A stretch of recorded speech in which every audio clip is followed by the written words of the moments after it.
So that is the scene live here at the Dubai Duty Free Tennis Center. Day 4 of the competition. This 23rd edition of the IBA Men's World Boxing Championships. Our focus of attention is here on Ring B, and we have 12 bouts scheduled across this 7th session. All the contests taking place in the round of 32. Ladies and gentlemen, on Ring B, 57 bout kilogram number 185 in an elite men's under 57 kilogram featherweight contest. Your referee in charge of the action from China, Guo Zhang. Introducing first into the red corner, representing Malawi, Patson, Ledson.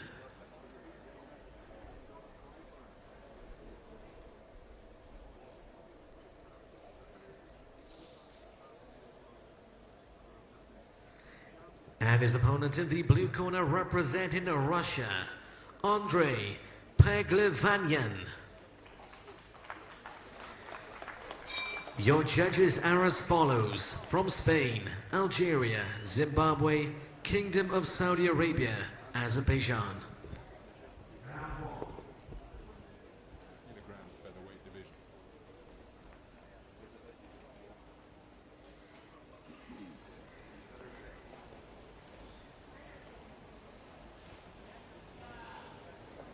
So there is Patson Ledson, 22-year-old from Malawi, up into the red corner, preparing for his second bout of the championships here.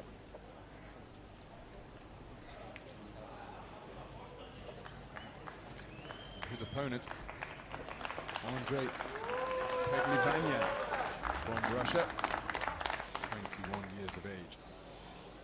This one promises to be an intriguing encounter.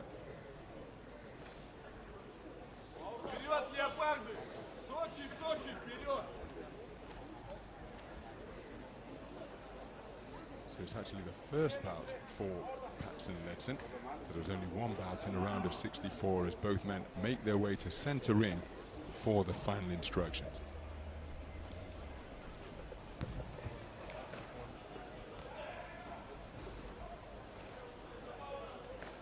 Round 1. So we're underway then. This 57 kilogram featherweight contest in the round of 32 is between boxers from Malawi and Russia. The man wearing red, who's just dropped down looking to score with a jab to the body, is Patson Ledson, 22 years of age. He's just taken a hard left hook downstairs from the man wearing blue, and that is Andrei PEGLIVANIAN. PEGLIVANIAN, 21 years of age, and he comes to the boxing ring with a huge set of credentials in the trophy cabinet. There he just caught his opponent with a long left hook. Ledson will be seeking to, while establishing his own range, to utilize head movement as well.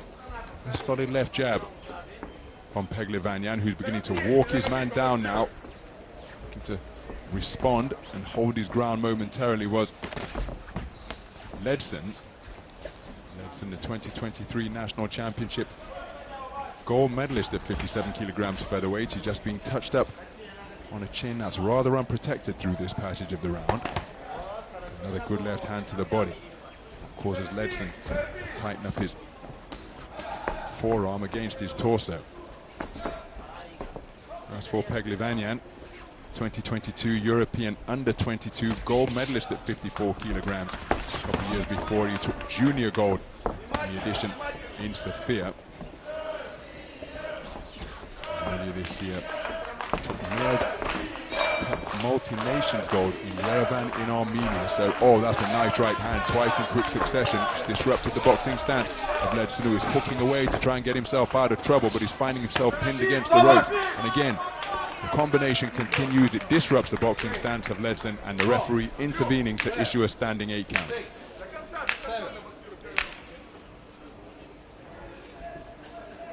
So the action resumes with a minute remaining. There's a disparity in experience on the international scene between these two boxers. PEGLIVANIAN is just slowly turning the thumb screw, making life very difficult indeed for the man from Malawi. There's another beautiful counter left hook, and look at the effect it's had. Ledson takes another stiff right cross. My goodness, he's showing some stout punch resistance, but you will not want to be getting hit flush too often by the types of punches that PEGLIVANIAN has found the range with. Difficult mission this for Ledson. When he attempts to get his own offense away, it's easily evaded. There's a cracking right cross. It completely disrupts his boxing stance, and he could well be on the verge of being taken out here in the opening round if he gets picked off by too many more punches like that. The looping overhand right was a shot in desperation from Ledson. Can he make it back to receive some instruction and some respite in that red corner? Oh, there's another cracking right hand that catches the advancing Ledson. That doubles up the impact, and that is a dominant first round of boxing produced by Andrei PEGLIVANIAN.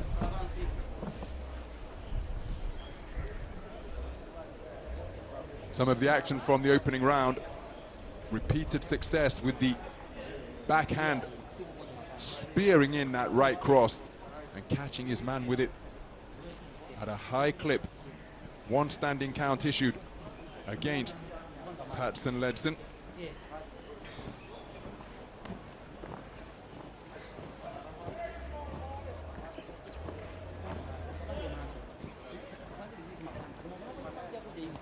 Remember, the IBA live scoring is in effect.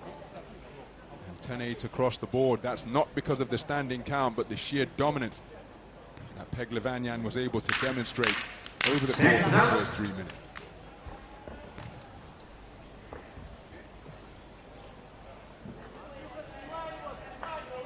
Round 2. So moving to the second round, the 5 scoring judges using the 10-point must system all scored the first 3 minutes 10-8 in favor of PEGLIVANIAN, the man in blue. Remember, it's 10-9 for a close round, 10-8 for a clear winner, 10-7 for total domination. Reverse 1-2, saw the left hand from PEGLIVANIAN get through.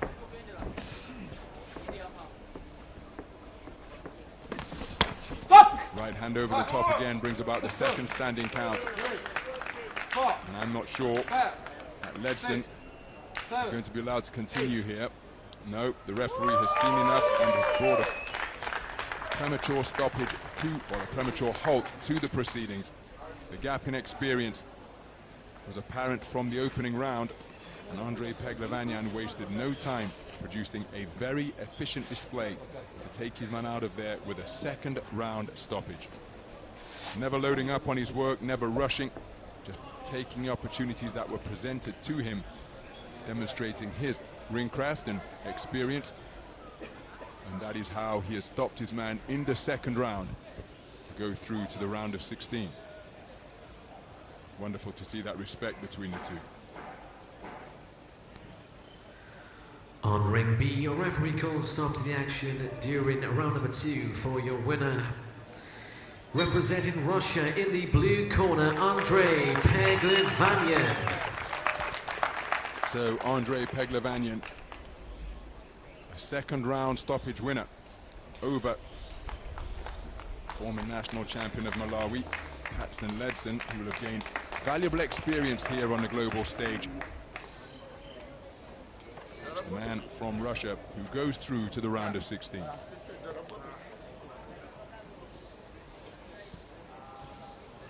Some of the action and the punches that brought about the second count and indeed the stoppage.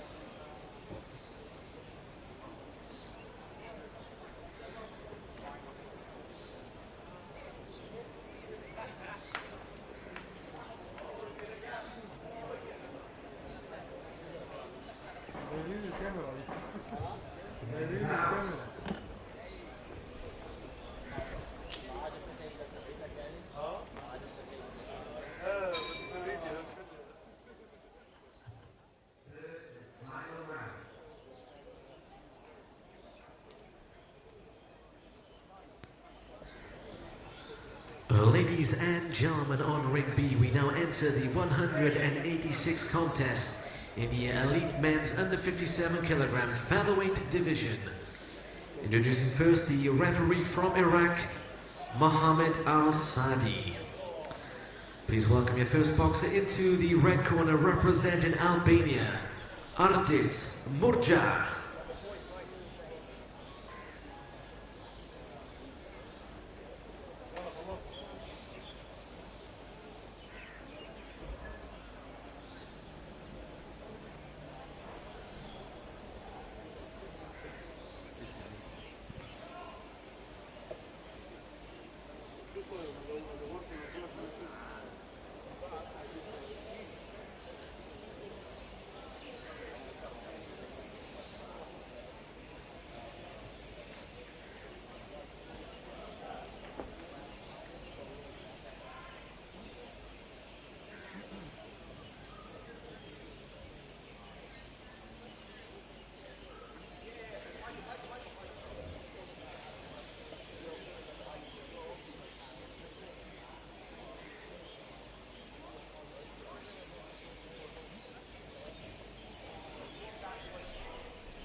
And please welcome his opponent into the blue corner representing Brazil, Pablo Vitor Fonseca de Jesus.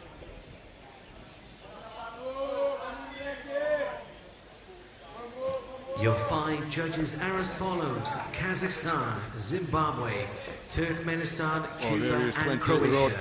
Ardit Murja over in the red corner for Albania. He's sprinting his way up the steps and into the ring. It's his fellow 28-year-old Jesus, Pablo Vitor Fonseca de Jesus.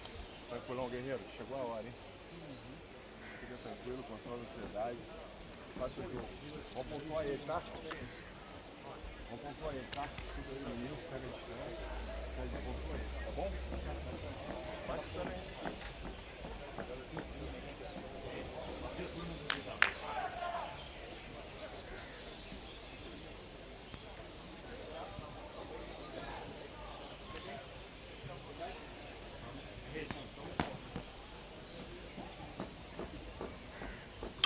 Round 1.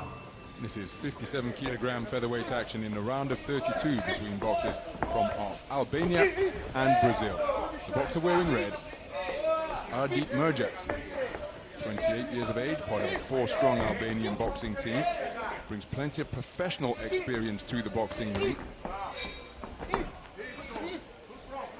having amassed a 15-1 record since making his debut in December 7 years ago. His last fight was in July of last year, but he has been busy on the IBA pro scene, fighting here in Dubai last year and then a quick turnaround to box in Yerevan of this year. I was ringside to commentate on both of those bouts for Murja. Didn't manage to get the victory in either of them, but extensive amateur experience before turning over and has been busy as an IBA pro. His opponent, wearing blue, just finding himself in a bit of an untidy clinch, is Pablo Vitor Fonseca de Jesus, 28 years of age, part of a 7-strong Brazilian boxing team, national championship quarter-finalist at 57 kilograms in 2022. A bit of a maul fest, this one. Look at the grappling and the takedown move from Ardit Murja. Calls himself Flying Murja. The ring moniker carries to the ropes arena. So each man in search of establishing their range and good work to the body from De Jesus.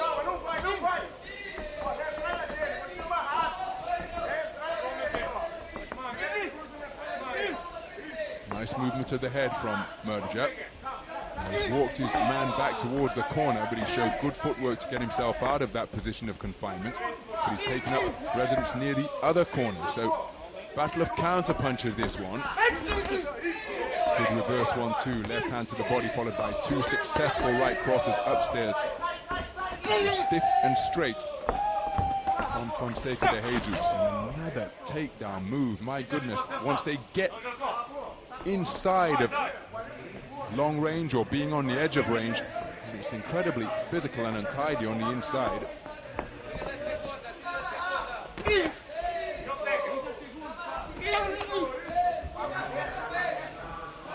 And again, look at how physical it is at close range, and it's the takedown for the 3rd time. Well, let's see what the referee says. I think he's going to dock a point here.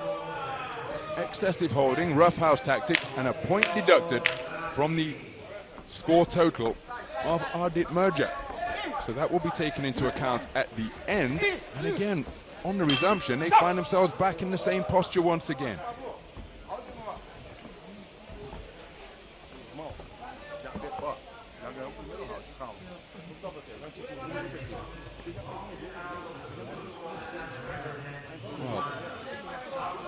Portions where we had boxing, and of course clinching is a part of the sport of boxing, but where the boxing was taking place, for my money, it was the man in blue who had the more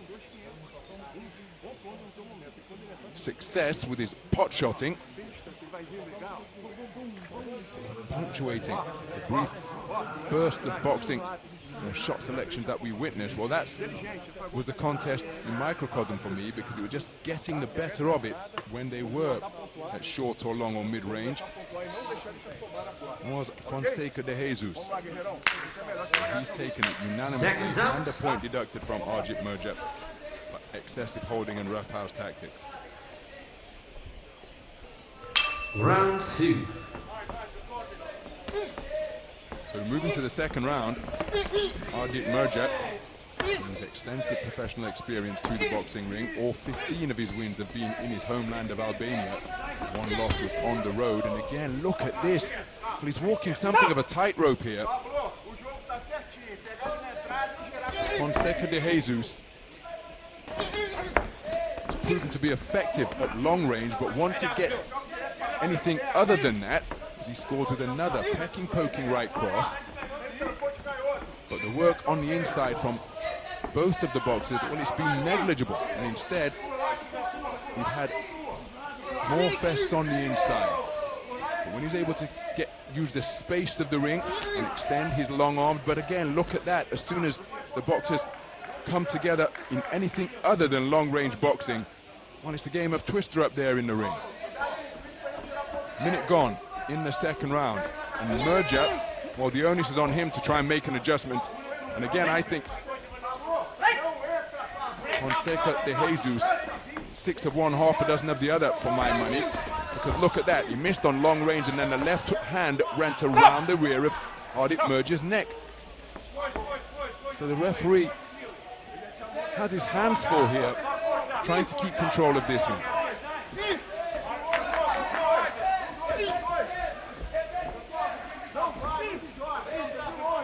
Again, when he's able to pot shot and peck and poke from long range, but look at that. With Murja looking to work on the inside, the two men claim one another, and then he drops down to the canvas. Now, for me, that's out of order. You can't take a knee to get yourself out of a difficult situation. I've seen that in the professional boxing ring on occasion. Makes the contest very untidy, and that is not part of the sport of boxing. And of course, if the boxer adopts that tactic, as Ardit Murja holding and hitting right in the sightline of the referee. But if the doctor elects to take a knee, then the referee would be well within their rights to issue a count. But it's very untidy, this one, and Ardit Murja have not yet found a range with any consistency. Looking to peck and poke with eye-catching pot shots and singles. This Fonseca de Jesus, and look at that, you see. Gets close once again, now he's showing he's not doing the holding, but it was he who initiated the clinch. And again, same tactic once more. The long range work inaccurate, the left hand comes around the rear of the neck, and it's a very untidy affair, this one. It was a nice jab from Murja, but he needs more of that. My goodness, these two men are going to be dizzy the way they're twisting one another around. When they come together on the inside, a very untidy round of boxing. Precious little point-scoring punches from either boxer. So committed to trying to find the distance with the straight shots that as soon as they weren't effective, then they found themselves entwined on the inside. This man probably landed the cleaner work, but the point-scoring punches were at a premium. But when he did, he was able to pot shot like that, but then look at the entanglement which followed. So Murja, for my money, is going, well, he's got a mountain to climb, because I think he probably lost the second round. And remember, he's been docked a point in the first round for excessive holding and roughhouse tactics.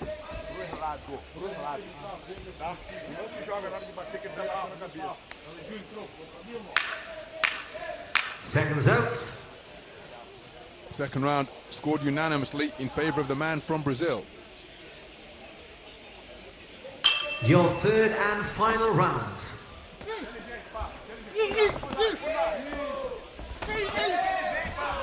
So we move into the third and final round of a contest that has been very messy and fought in the type of posture we're witnessing here.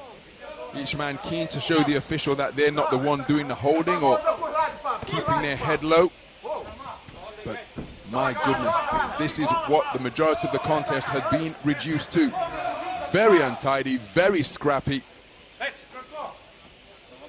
And both boxers walking something of a tightrope here. Murja has already been doctor points in the first round for excessive holding, and again, this isn't boxing. Because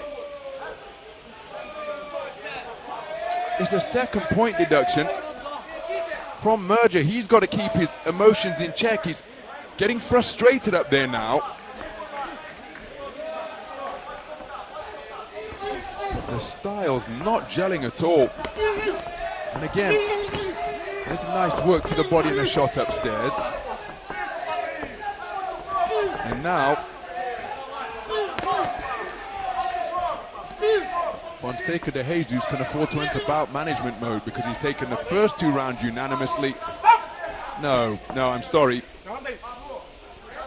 Turning your back and running away from an opponent is not part of the rules of the sweet science of boxing. Indeed, it's against the rules.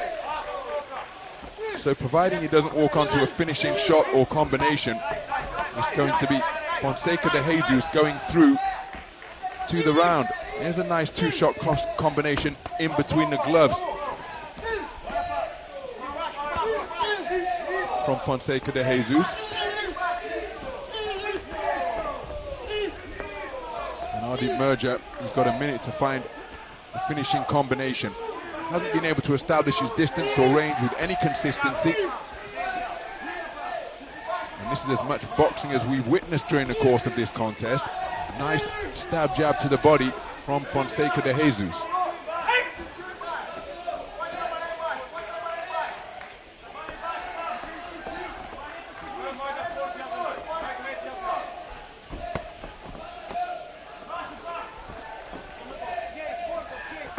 So switching to the southpaw stance now is Ardit Murja. Now he's back as an orthodox boxer. But again, he's got to get after his man.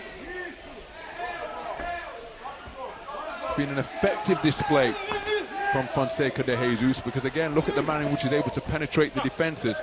But just, it's been a very untidy affair indeed.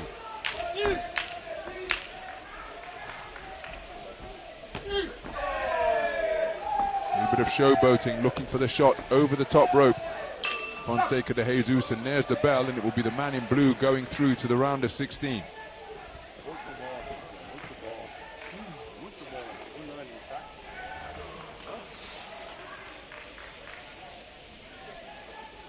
Some of the action from that final round.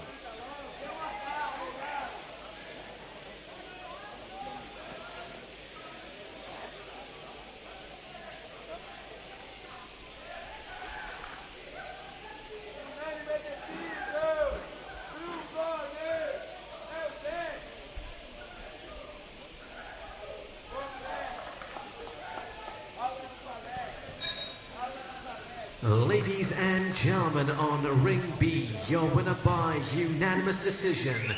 In the blue corner, representing Brazil, Pablo Vitor Fonseca de Jesus.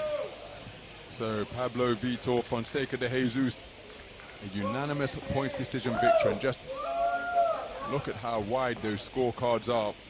2 points deducted for excessive holding, and he took every round unanimously. A salute, a celebration in acknowledgement of his success here in the round of 32, and he progresses to the round of 16 in the men's 57 kilogram featherweight division. There, Andrei PEGLIVANIAN of Russia awaits.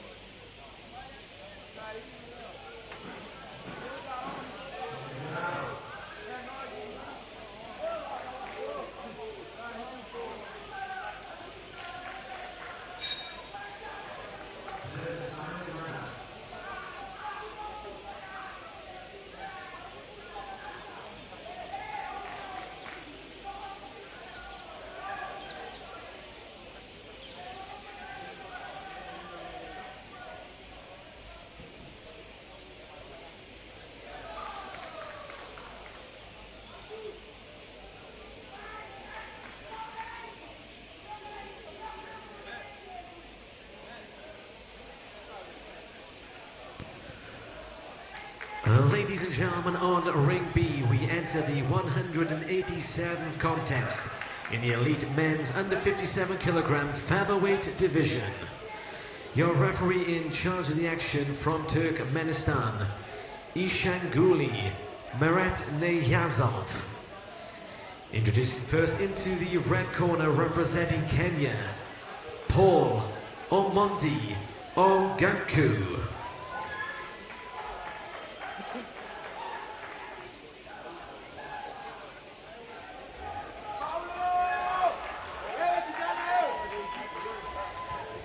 And his opponent in the blue corner representing Libya, Ahmed Alkoum.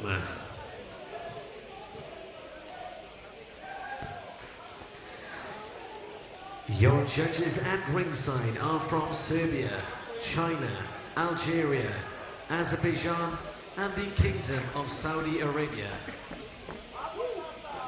So there is 21-year-old Paul Omondi Onguku of Kenya over in the red corner.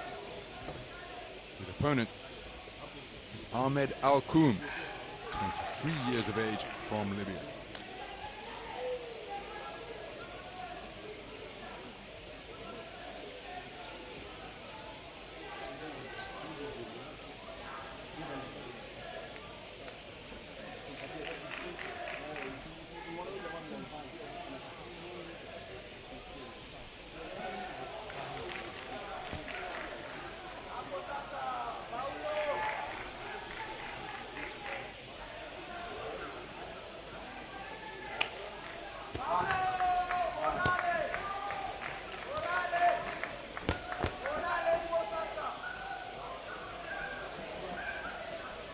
Round one.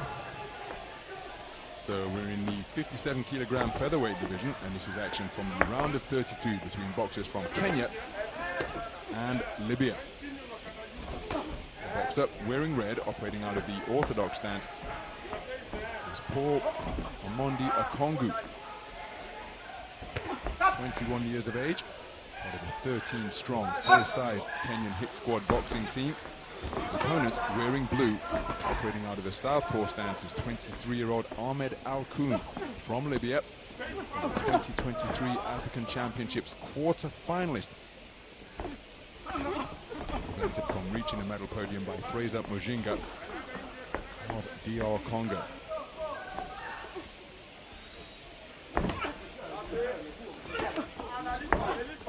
So looking to work the body effectively. Here's Onguku.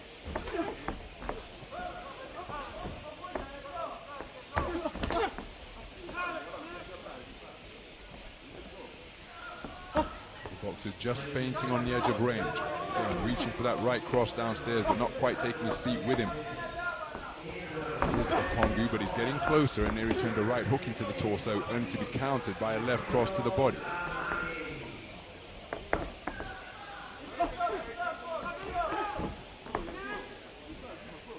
Man just seeking to establish their range and distance. There's a nice left cross on an upward trajectory from Alkoum.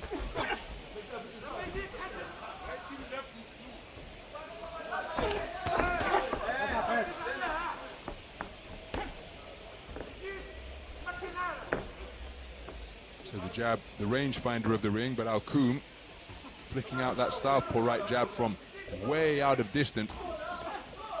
Stepping in on quick feet to score with a cross to the body, only to be countered by a cross to the body, which caused him to lose his balance. Exchange of backhands downstairs there. Wide-legged stance being utilized by Alkoum. Oh, the heads coming together rather forcefully as the southpaw and orthodox boxer came forward. And playing with that mouthpiece from the opening bell as Alkoum. I'm not quite sure it's a fatigue issue. Luminous green gum shield could well present an inviting target for Onguku to try and dislodge. Hasn't quite found his range with any consistency yet. Neither has Alkoum. The two men out of range, so somebody's going to have to roll the dice here in a bid to change something, because they're trying to land straight shots from out of range, and then now they're in on the inside. Neither boxer working.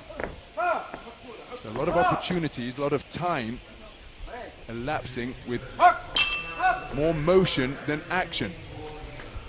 So the first round in the book Each man scoring with singles from long range. Crosses to the body were a prominent feature of each boxer's success, as we review some of the action from the opening round. Probably more straight shot successes were enjoyed by Alkoum, but Onguku had a few of them as well. With the left hand to the body that completely disrupted the stance of Onguku. Again, the feet entwining down below may have had something to do with his balance issues as well. So a 4-1 opening round in favor of the man from Libya. Judge number one preferring the work of Onguku. Seconds out.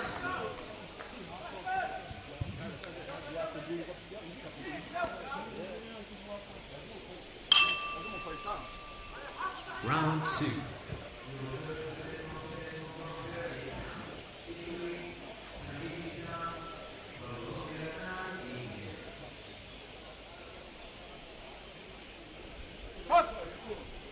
So we move into the second round. The first one was a cagey affair, boxed in a type of territory we're witnessing now. Way out of distance with his attempted shots. Again, when they sprint into range, orthodox and southpaws heads coming together with quite a resounding impact. There he stepped into range and landed with a nice snaking left cross. It's almost all or nothing attacks being launched here now as Onguku gets through with a good right cross to the body, and then his most success as he checks the wide open chin of Alkoum, who is disorganized and desperately seeking to cling on near his own blue corner. My goodness, what a remarkable turnaround here. Tagged on a chin that was wide open, his head was up in the air, and then when he was clipped, he was buzzed. You can see his balance appears to have been affected, and he looked to hug his man and not let him go. Cracking left hook to the head after success downstairs, and a right hand left hook has completely disrupted the boxing stance and discombobulated Ahmed Alkoum. Standing 8 count issued. Still not yet at the halfway stage of the round. He runs back into the breach, but is he running into trouble if he takes another left hook? Looking to hug to try and prevent Onguku from working away, but another right hand snaps his head back. And the defenses of Alkoum are non-existent with his hands, and so he's getting on his bike, trying to maintain the gap, literally legging it away from trouble. But he's straight up and down like a stick, his chin way up in the air, and he's presenting an inviting target for Paul Onguku, and he has taken full advantage here in the second round. Oh, but he's been docked a point. Well, is that a point each way? I think each man has been docked a point for not heeding the instructions of the referee to stop and break. As again, Alkoum desperately trying to wrap up his man, the heel of the glove into the face of Alkoum as Onguku tries to wrestle his way free. What a dramatic second round of boxing. There's a nice left hand, half hook, half uppercut from Alkoum, but as he landed it, he was tagged by a shot over the top from Onguku, and the second standing count of the round. So if we got a cut, I think we've got to, let's keep an eye on the ref. There's a cut to the left eye, and it's a punch that has caused the cut. So in the event that this injury causes the bout to be stopped, it will be RSCI, Paul Onguku going through. We won't be going to the scorecards. The doctor's made the inspection, and she is happy for the contest to continue. But now, more drama, more sensation. Nice counter left hook off the back foot from Alkoum. But Alkoum's defenses all over the place and easily breached during the course of this second round. In the opening round, which he took on a 4-1 split, his successes came from when he was way out of range. He would sneak into range, land a shot, and then be out of harm's way before anything significant could touch him upstairs. But when he got caught by Onguku, kept the combination going, and we had 2 standing counts in the second round. And I'm not quite sure of the gesticulation that the referee made. It was certainly a point deduction from Onguku for not heeding the command. Was a point deduction issued the other way. Semaphore not quite clear from the third man in the ring, but what was clear was the accuracy and punch picking from Onguku. Once he got his man going, well, he wouldn't let him off the hook, but just look at the chin position of Alkoum, just asking to be hit. He's almost looking up at the stars here in the early evening sky. And his corner are going to have to reinforce that he's got to get that chin down on his chest or keep it out of harm's way, as he did when he got on his bike in the second round. But a dominant round for Paul Onguku, but he has been doctor point. The question is, has Alkoum been doctor point as well? Your third and final round.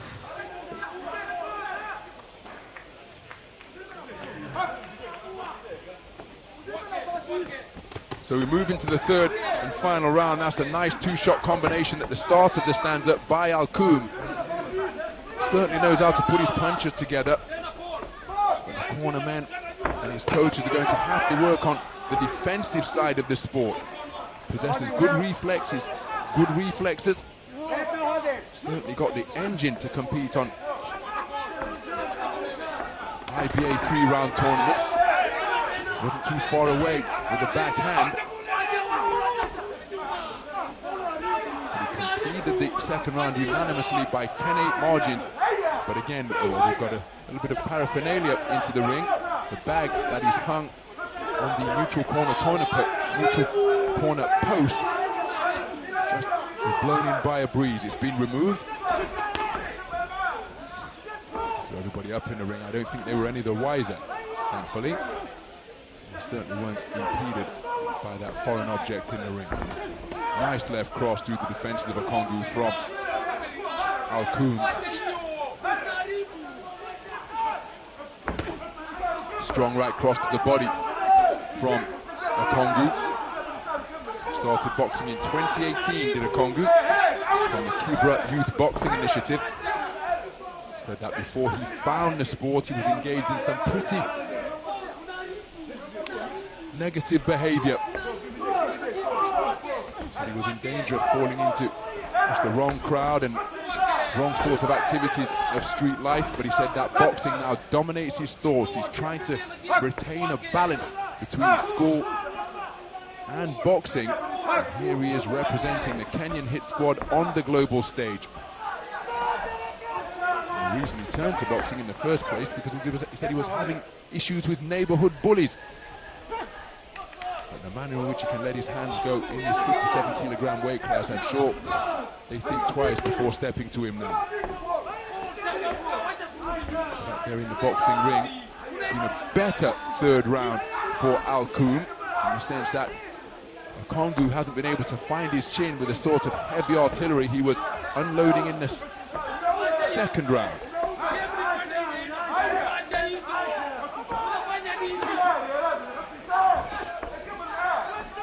Again, he's launching these punches from out of range.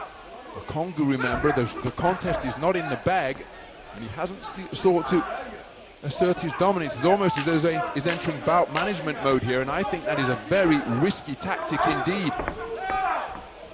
because he took the second round on a clean sweep of the cards, 10-8, but he was doctor point for excessive holding. So it's going to be very interesting, this one, because it remains unclear to me as to whether a point was docked each way. Certainly a point was removed from the card of Onguku, and if it hasn't been removed from Onguku, well, the scorecards are going to be very interesting indeed.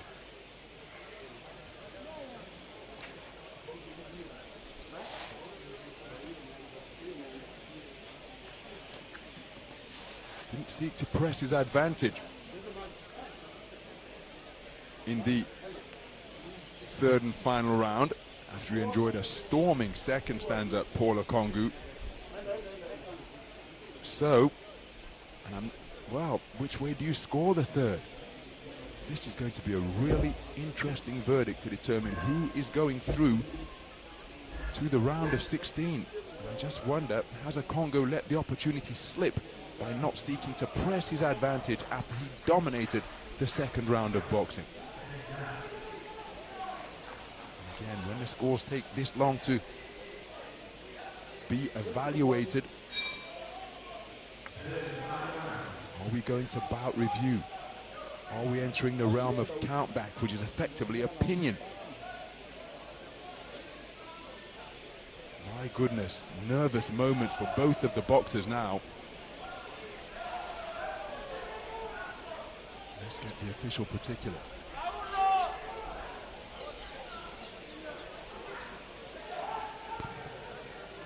Ladies and gentlemen, over on ring B, your winner by split decision in the red corner, representing... And it is a Kongu. Paul Kongu absolutely ecstatic at having been declared a split decision victor. My goodness, he walked something of a tightrope in that third and final round. And the scores have been displayed here in the arena, and that, oh my, it couldn't have been any closer. Standing to attention is the member of the Kenyan hit squad, and he and his corner team absolutely delighted. He lost the third round. Again, the scores have been displayed here in the arena. He lost the final round on a 4-1 split. That took us to bout review. The scores were then tied.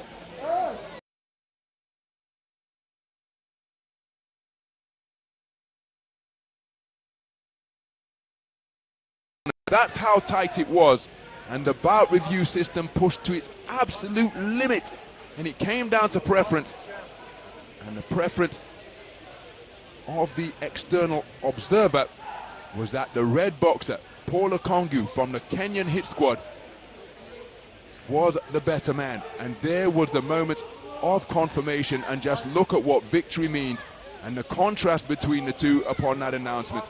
After a contest that was very close indeed on the cards, it's the Kongu who progresses through to the round of 16.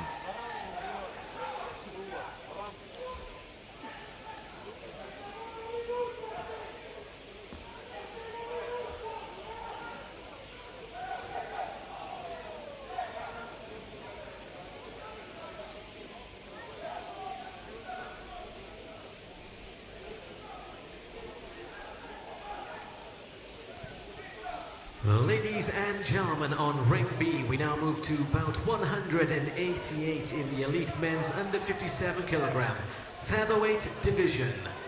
Introducing first your referee from Croatia, Eduardo Gustin. Please welcome firstly into the red corner, representing Mozambique, Armando Rugoberto Sigauque.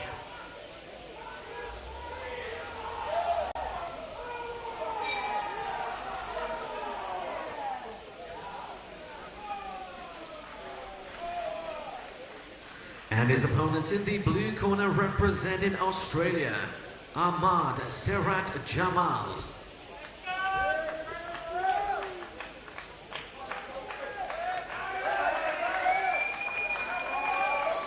Your judges are as follows: from Iraq, Kazakhstan, So there is Cuba, Moldova, and Bosnia and Herzegovina.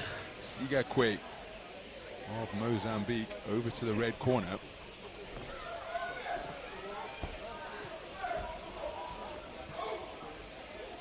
His opponent is 20-year-old Ahmed Serat Jamal of the Australian team.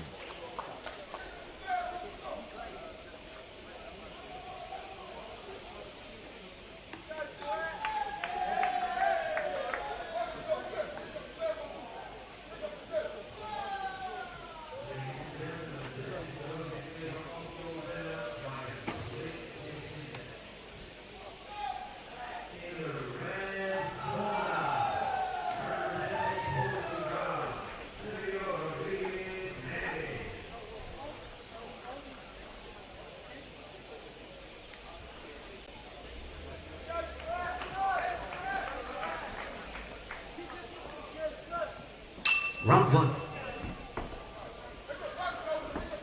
So we're underway. This is action in the 57-kilogram featherweight division between boxers from Mozambique and Australia. The boxer wearing red is Armando Sigauque, 24 years of age, part of a 4-strong Mozambique boxing team, and he, the 2022 African Championships gold medalist at the event that was in his homeland, in the capital Maputo. His opponent, Ahmed Jamal of Australia, is the tournament number 4 seed at 57 kilogram featherweight, national championship bronze medalist last year, Victoria state champion. He's very tall at the weight. He'll be able to turn those attributes of height, length and reach into assets. And here he scores with a raking jab to the body.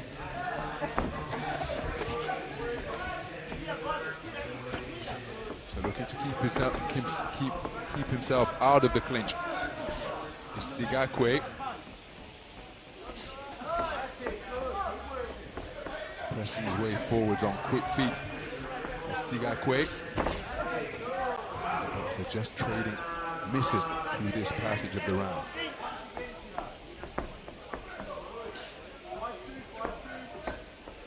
So Jamal maintaining the gap nicely, looking for his own counter 1-2, but couldn't quite find the range. Sigauque looking to keep his man on the perimeter of the boxing ring, but he hasn't yet been able to get himself into range to let his own hands go. Now he does so, but wrapped up immediately by Jamal.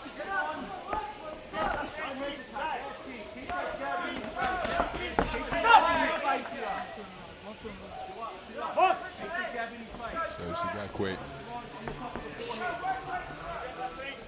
spoken to about turning his back on his opponent as he seemingly lost his bearings in the ring for a moment.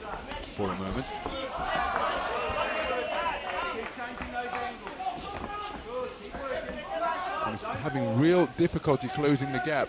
Here's Sigauque. Right hand over the top, not too far away.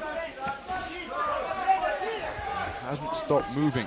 Jamal continuing to just inch his way forward. Here's the man in red. But again, neither man has found a range with any consistency. Trying to think his way inside. Nice left jab of this. And look at that. That's rather desperate from Sigauque. And that's the bell for ring 8. It's a different tone, but the rounds are finishing at almost the same time. Here at the Dubai Duty Free Tennis Centre, some of the action from the opening round. Precious few point scoring punches. Sigauque struggled to find his range. And the majority of the scoring shots, courtesy of that punch right there, the long left jab of Ahmed Jamal, probably enough to take the round.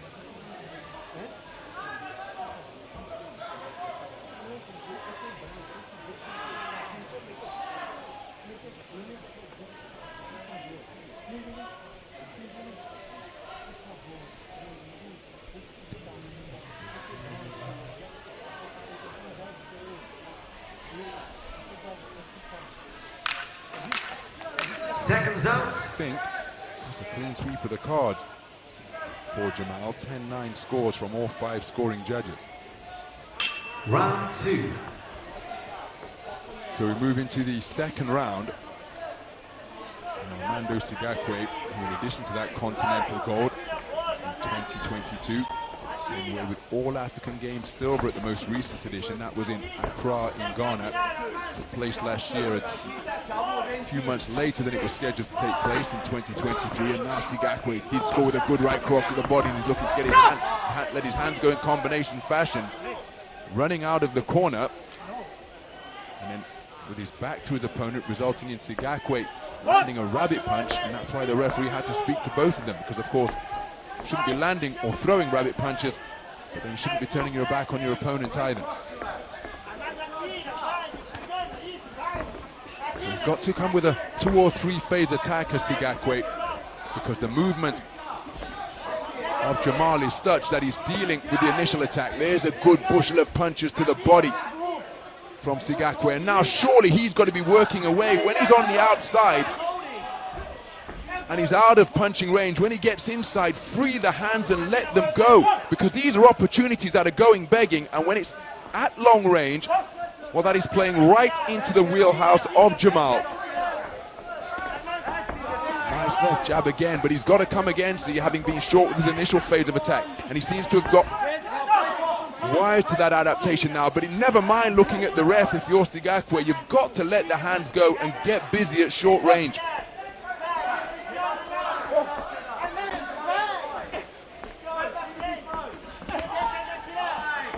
So 2 and 3 phase attacks, perhaps the order of the day here for Sigauque, because at this type of distance he's just being kept on the edge of the contest. And you see it's Jamal who's holding, but Sigauque, never mind the ref, you've got to get the hands free and get busy up close.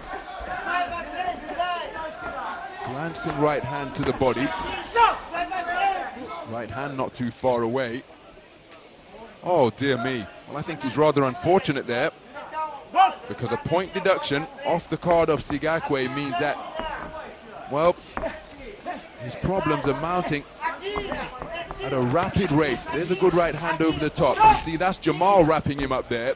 His head is dipped down, but yet it's the point that has been deducted from Sigauque. He sprints back into contention, trying to get himself into distance, and this is what he should have been doing throughout. Surely just let shots land wherever they may. But an air of desperation and indeed urgency in the work of Sigauque now. There you go, see, the 2 phase attacks saw the left hand snap the head back of Jamal. Jamal keeping his wits about him in the corner, bobbing and weaving his way out of trouble. And there's the bell to conclude an incident-filled second round. A round where a point was deducted from the scorecard of Armando Sigauque for failing to keep his head up. Then he decided to get busy. Remember, it's the 10-point must system. One boxer must score 10. But it's clear to see there it was Jamal who wrapped up Sigauque. But it's Sigauque who has been docked the point, and I think that's after he was docked a point. It was a pretty good response, and that was his best shot of the entire contest. So he's got to bring his greater experience to bear here and test the 20-year-old from Australia if he hopes to turn this one around. I think he's won the second round, but remember, he's been deducted a point as well. Seconds out. So not able to bring you the scores at the conclusion of that second round, but I think your third and final round. So as we move into the third and final round, this contest could well be in the balance, because Ahmed Jamal, the 20-year-old from Australia, took the first round unanimously. Sigauque was docked a point in the second round, and then thereafter he really picked up his pace. 2 and 3 phase attacks made life uncomfortable for the Australian boxer. Weren't able to bring you the scores, but I think he's done enough to win it. But he was also docked a point, Sigauque. So let's say he won the second round to tie things up at 19 points apiece. That point deduction, which will come off at the end, would still see him trailing. So he needs a massive final round here. Again, it's very untidy, this one. And again, the admonishment only going in one direction, but I think it's 6 of one, half a dozen of the other for my money. Flashing left hook not too far away from Jamal.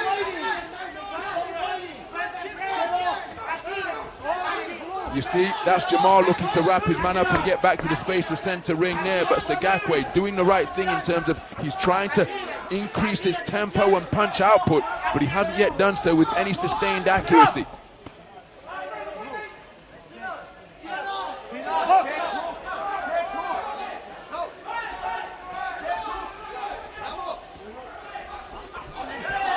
Nice movement to avoid the incoming offense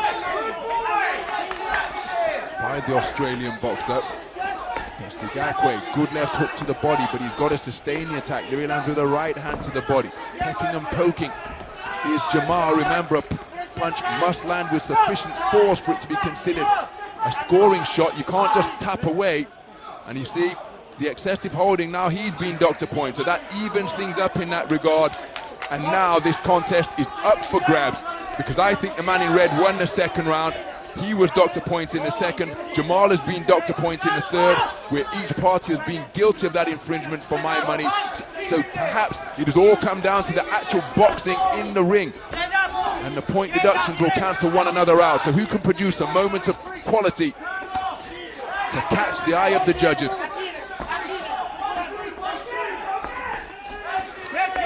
Good left hook to the body, right hand to the head from Sigauque. And it's Sigauque seeking to take it to him. Jamal being put under pressure, nice movement off the ropes and looking to counter his man having turned the tables. He's letting straight shots go, but Sigauque looking to bomb away, but neither man particularly accurate. There's the closing second indicated by the 10-second clapper, and I don't think showboating should be the order of the day for either boxer here, because they had 10 seconds with which to do something eye-catching. Sigauque in no doubt that he has done enough. Jamal thinks he's done enough as well, but these scorecards are going to be very interesting indeed. Sigauque was doctor points in round number 2 for excessive holding. Jamal was doctor points in round number 3 for excessive hold, for an infringement. And so it comes down to the scoring of the final round for my money. And for what it's worth, I happen to think that the man in red has done the better work. He was trying to make the contest. He was on the front foot. Neither man was particularly accurate for any sustained period. Which way is this one going to go?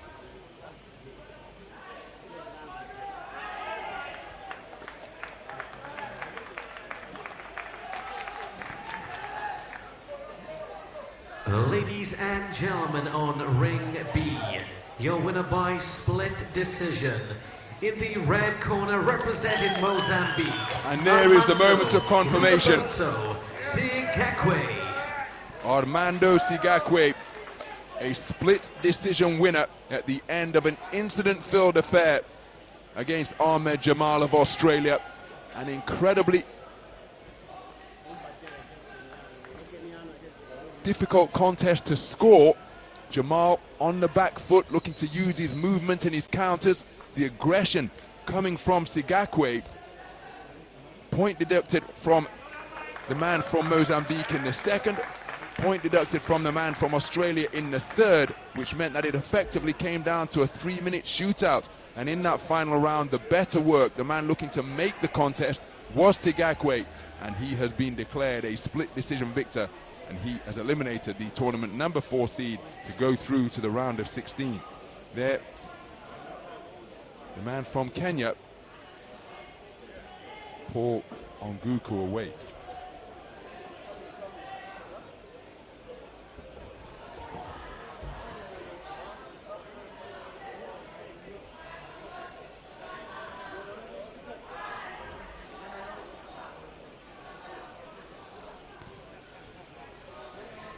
Ladies and gentlemen, in ring B, we enter the 189th contest in the elite men's under 63 kilogram light welterweight division. Introducing first your referee from Serbia, Jovana Ugranovic. Introducing first into the red corner, representing Azerbaijan, Maksud KHASMETOV.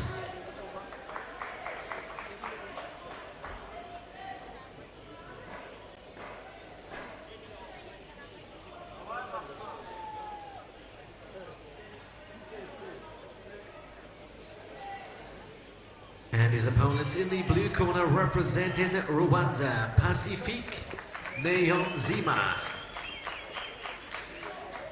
Your judges are as follows: from the Kingdom of Saudi Arabia, Kyrgyzstan, China, Cuba, and Algeria.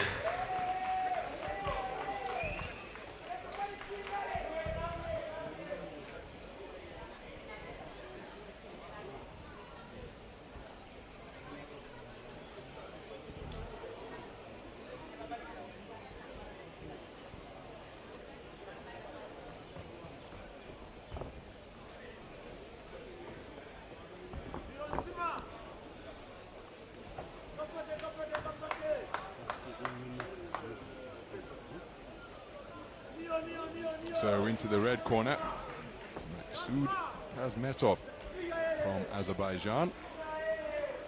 His opponent over in the blue corner, It's Pacifique Niyonzima of Rwanda.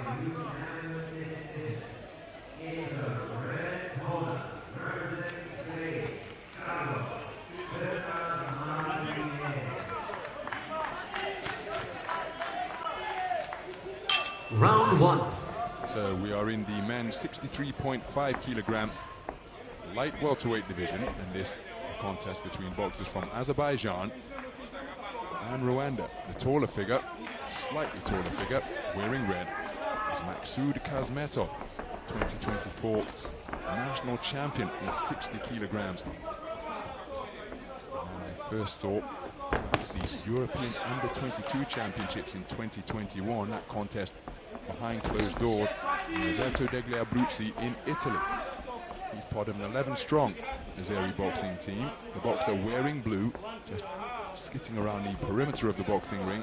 This is Niyonzima, 4 men representing Rwanda here in Dubai. In the round of 64 here, he prevailed over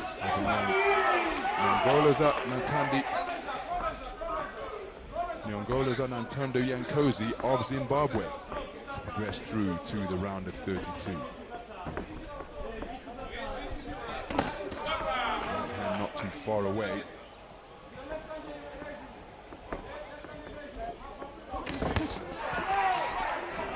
Clever counter shot out of the corner from Niyonzima. To keep his man in the corner with his footwork and presence before spearing him with a right cross is KHASMETOV. Nicely picked shot. So Niyonzima using his legs in the space of the boxing ring. He's launching these attacks from too far away to inconvenience KHASMETOV. Nice left hand over the top from Niyonzima. It's countered by KHASMETOV.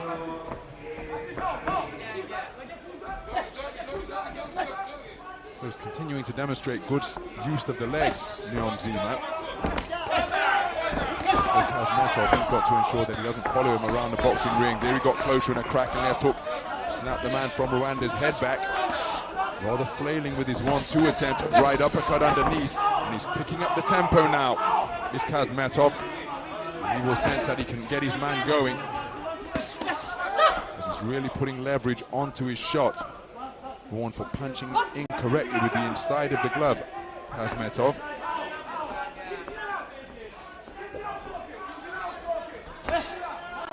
Scoring jab to the body from Niyonzima.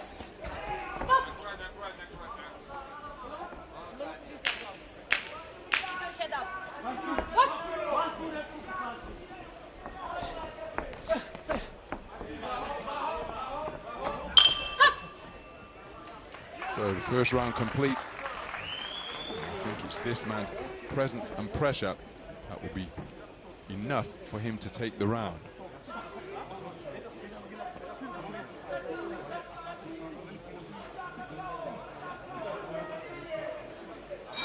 Some of the better work from KHASMETOV. That was deep into the round as he snapped his opponent's head back. The attempted offense, it was forthcoming from Niyonzima, was being launched from too far away.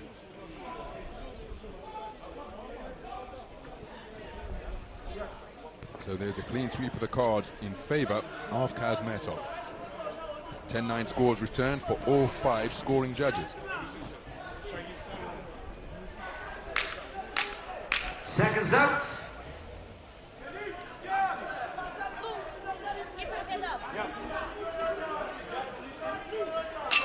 Round 2.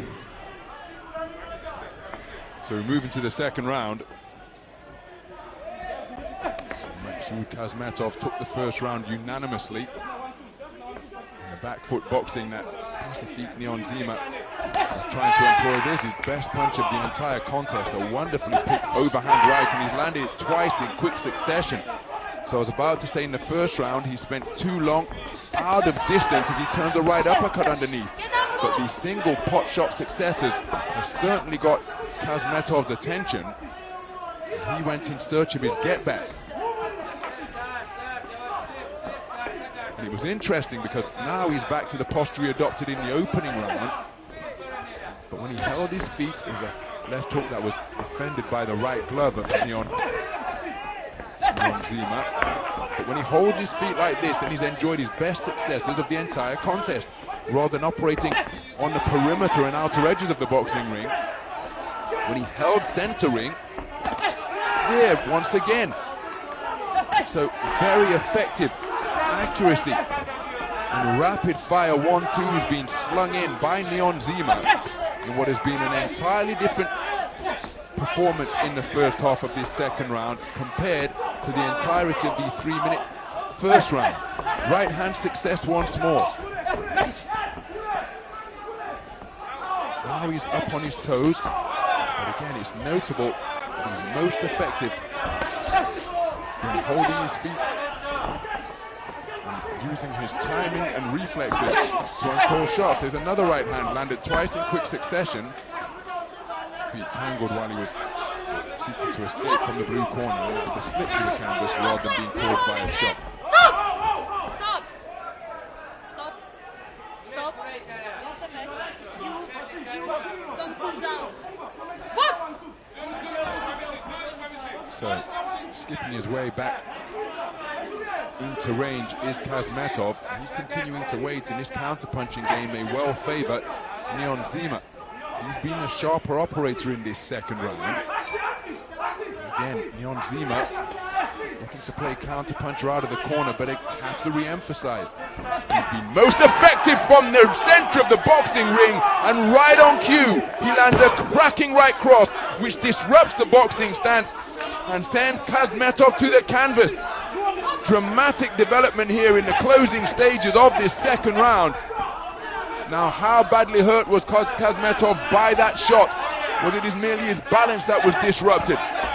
But the punch picking and shot selection of Pacifique Niyonzima here in the second round has been outstanding. Here's another right hand success. And he has had his best moments of the contest when he has operated from the space of center ring rather than skitting around the outer edges of the perimeter. Terrific response by Pacifique Niyonzima, and I think he's done enough to take that round pretty convincingly. Will it be a 10-8 round? Again, knockdowns in IBA boxing aren't necessarily scored as 10-8, but the right hand was a really profitable weapon for Pacifique Niyonzima. And there was the moment he caught the incoming KHASMETOV. I'm not quite sure what he was disputing with the referee, and quite frankly, I'm not quite sure how any judge can give the man from Azerbaijan a round. He was picked off repeatedly by the right cross. He was sent to the canvas, but again, we do have to emphasize that scoring a knockdown isn't necessarily a 10-8 round in IBA style boxing, but I do feel that the man in red is fortunate to have been given a share of that second stanza.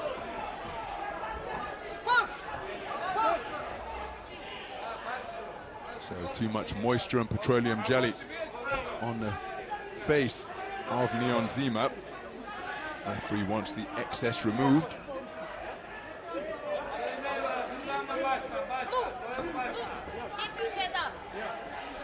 Your third and final round. So we move into the third and final round of what is a really intriguing affair. Because Maksud KHASMETOV, the 2024 national champion of Azerbaijan, won the first round unanimously. That brought about a change in tactics from Pacifique Niyonzima, and it was really effective for him. Wonderful adaptation. Spent the majority of the first round in the... Oh my goodness, what a shot in this contest when it's been waved off by the referee. Now Niyonzima saying that he's okay, but a hard-hitting 63.5 kilogram light welterweight contest comes to an end with a single shot finish.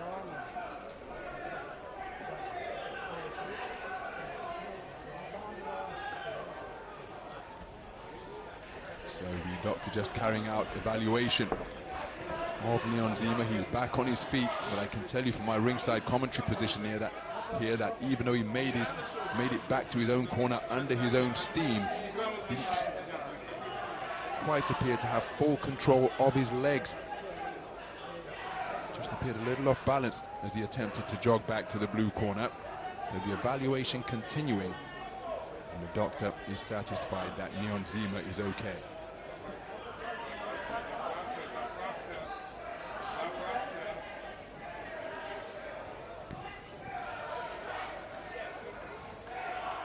Ladies and gentlemen, on ring B, your winner by knockout in round number 3. In the red corner, representing Azerbaijan, Maksud KHASMETOV.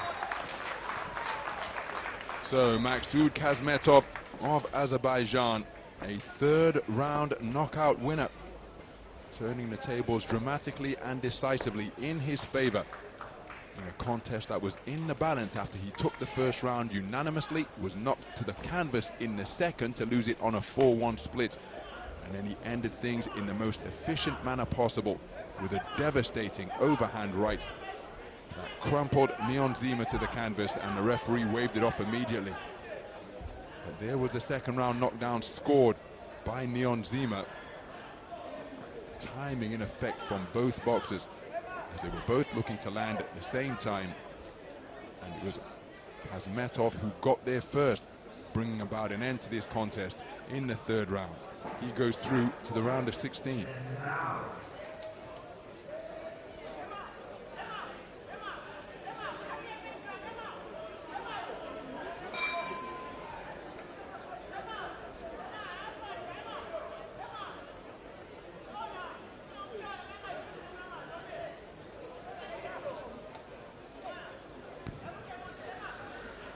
Ladies and gentlemen, on ring B, we enter the 190th contest in the elite men's under 63.5 kilogram light welterweight division.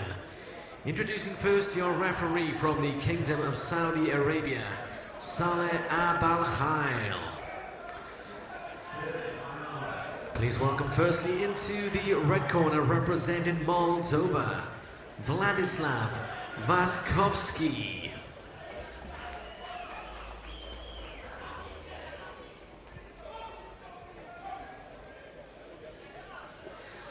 And his opponents in the blue corner, representing Tajikistan, Ruslan Gafurov. Your judges are as follows: Spain, China, Algeria, Kazakhstan, and Azerbaijan.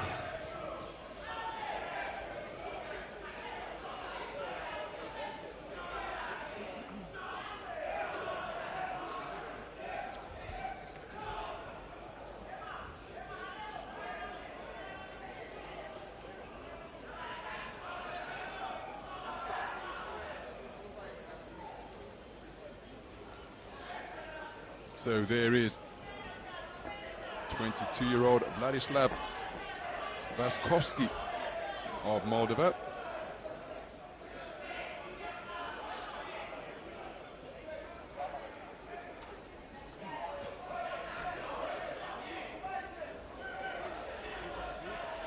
His opponent is Ruslan Gafurov, just 19 years of age, from Tajikistan.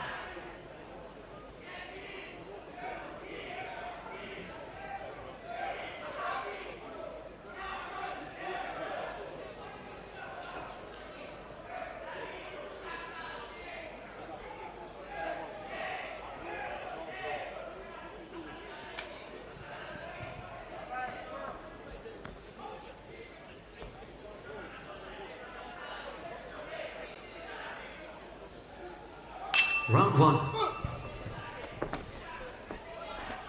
We're underway.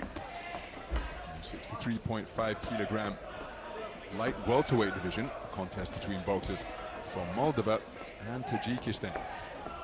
There's a man wearing red who's reaching down for a left jab to the body. Vladislav Vaskovskyi, 22 years of age, part of an 8-strong Moldovan boxing team. Made his professional debut a few years ago, 3 years ago to be precise, winning a unanimous points decision in Moldova. but hasn't returned to the professional ring since. Participants in the recent European Under-23 Championships in Yerevan, making it through to the quarter-final stage. His opponent, wearing blue, is Ruslan Gafurov, just 19 years of age. He one of the 13-strong Tajikistan boxing team. He comes to the ring. He's newly minted. He's taken a stiff two-shot combination, punctuated by a right cross, but he comes to the ring as the newly minted bronze medalist from the Asian Under-22 Championships at 63.5 kilograms from the edition in Colombo, Sri Lanka earlier this summer.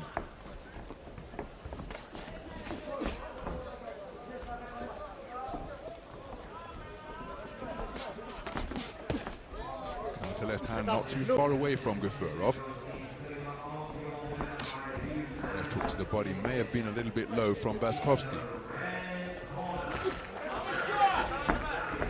Nice movement off the ropes. I was suggesting he doesn't want to be there standing stationary against the strands, but he was able to maneuver his way from that position of confinement.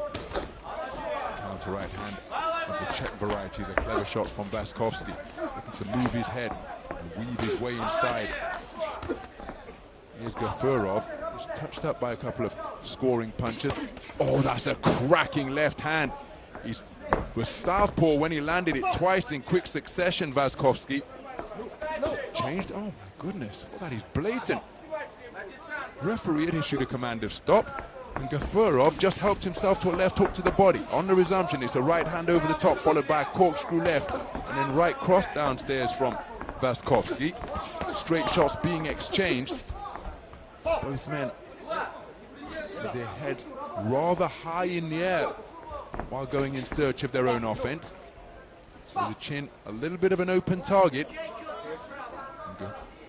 Gafurov's has been touched rather frequently by some eye-catching pot shots from Vaskovskyi.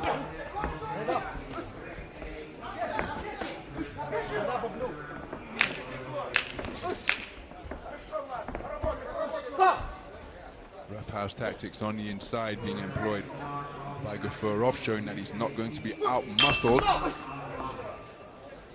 Well, to conclude the opening round. And where both men enjoyed success, I happen to think that the man in red did the better work.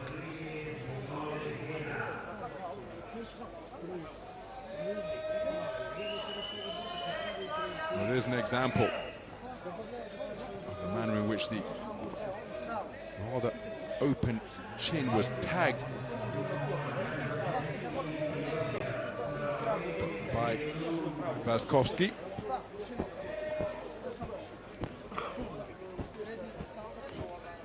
Vaskovskyi taking the opening round on a 4-1 split. Judge number 4 preferring the work of Gafurov.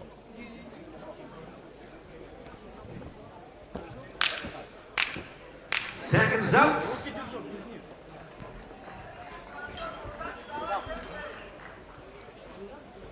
Round 2. So we move into the second round. Nice right hand. Reach for and finding the range was Gafurov. Addition to his continental success as he lands a looping overhand left. He's conceded the first round on a 4-1 split.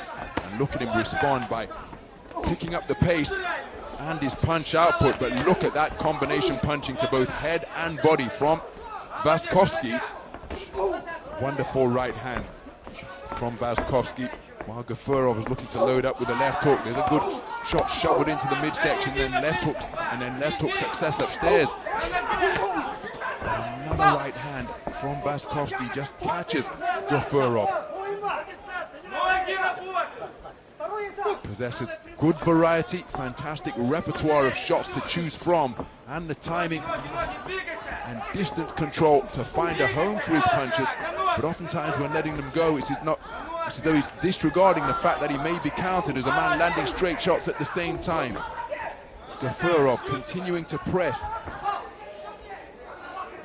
Rough on the, and again, that's the second time in the contest. The referee has issued the command of stop, and Gafurov has said hold that, and slung in a left hand to the body. 3-shot combination, penetrating the high-held gloves, followed by left hook success downstairs from Vaskovskyi. Good left hook to the body. Landed by Gafurov.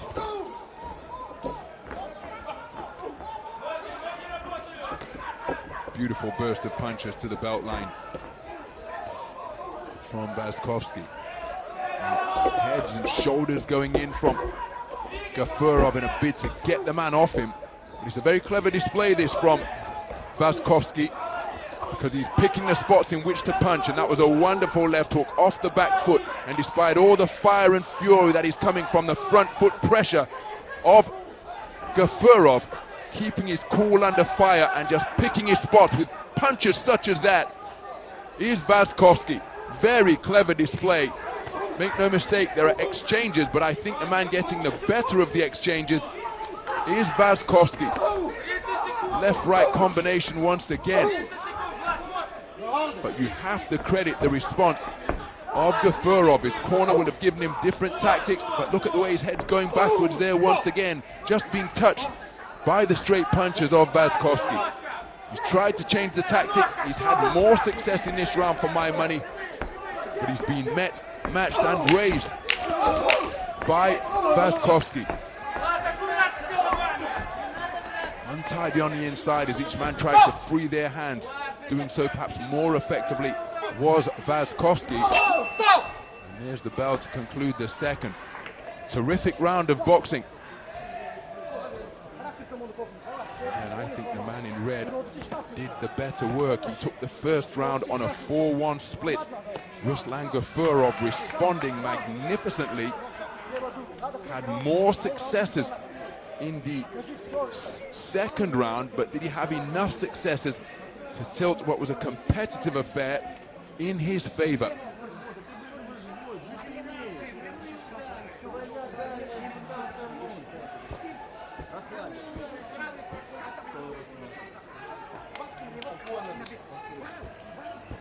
Really did respond well out of his blue corner, Gafurov, implementing the tactics of his coaches. Seconds out. The punch output. And he has done enough to edge it on a 3-2 split. My goodness. Well, look at those scorecards as we go into the third and final round. Third and final round. Vladislav Vaskovskyi leads 20 points to 18 for two of the scoring judges. Gafurov leads 20 points to 18 for one judge, and the other two scores are tied, 19 points apiece. So Gafurov needs to convince judges 2 and 5 that he does the better work in this round to edge it on a 3-2 split. Whereas Vaskovskyi needs to convince only one of those two judges, and that clash of heads, where Gafurov was complaining about it, has resulted in a rather significant cut over his right eye. Let's keep an eye on the referee. And he's bumped his knuckles together. This injury has been caused by an accidental clash of heads. Now, let's imagine that the contest was stopped here. The 29 seconds of round number 3 that have been boxed would have to be scored. But the doctor happy for the contest to continue. It's Gafurov who will be encouraged by that injury that is being sustained by Vaskovskyi here now. Vaskovskyi will be inconvenienced by it. Look at how the blood is smearing across his face, and it could well be obscuring his vision. Never a good place to get a cut, but this appears to be in a particularly difficult place because the blood can run down into the eye and render him a one-eyed fighter, a one-eyed boxer. So the referee calling time again. Gafurov will be sent to the neutral corner.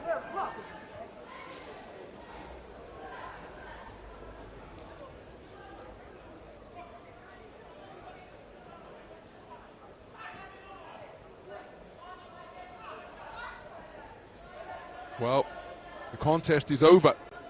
The doctor not happy for the contest to continue, and we are going to the scorecards because this cut, which has caused the contest to be stopped, was caused by an accidental clash of heads. And so the portion of the third round that was contested will be scored. A reminder of the context going into the third and final round. Vaskovskyi took the first round on a 4-1 split. There was the coming together, and immediately he knew that he had sustained an injury, reaching for it with that right glove. And these third round scores are going to be very interesting. Remember, We had less than a minute of action in round number 3. So this is going to be very interesting indeed. And after the cut, remember, it was the man in blue who was the busier.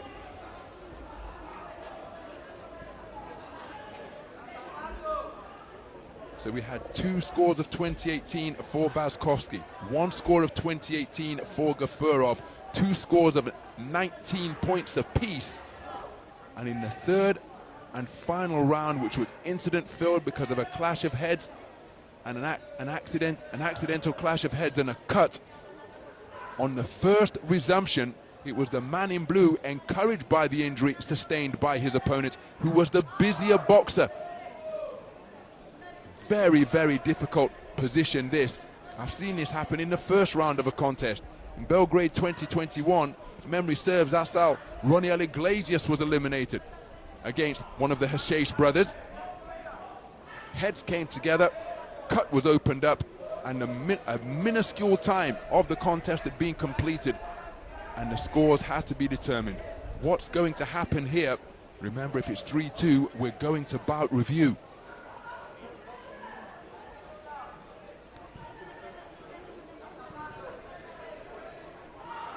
Ladies and gentlemen, on ring B, your winner by split decision in the blue corner representing Tajikistan, and it is Gafurov.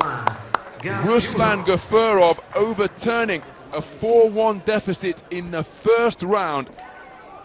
He responded and rallied magnificently to edge the second on a 3-2 split, and then the unkindest cut of all befalling Vladislav Vaskovskyi, an accidental clash of heads, opening up an injury over his right eye. The doctor inspected it for the first time and was happy for the contest to continue, but upon the second inspection, well, the injury was too severe for the contest to continue. And so the 50+ seconds of the final round that was contested was scored, and that was edged by Ruslan Gafurov. And so the 19-year-old 2025 Asian under-22 bronze medalist goes through to the round of 16.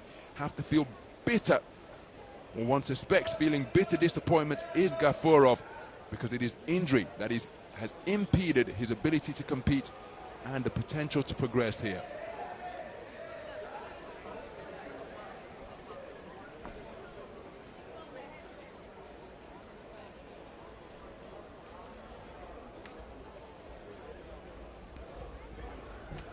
Ladies and gentlemen, on ring B, as we enter the 191st contest in the elite men's under 63.5 light welterweight division. Introducing first your referee from Zimbabwe, Stephen Masayambumbi. Introducing first into the red corner, representing Armenia, Narek Hovhannisyan.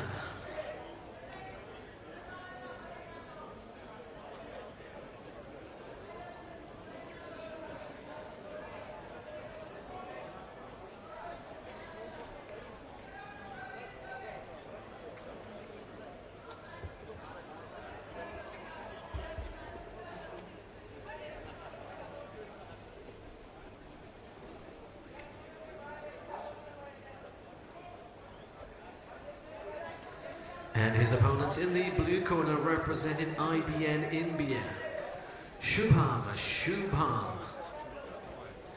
Your judges are as follows: Cuba, Kyrgyzstan. So there is 27-year-old Narek Hovhannisyan over in the red corner.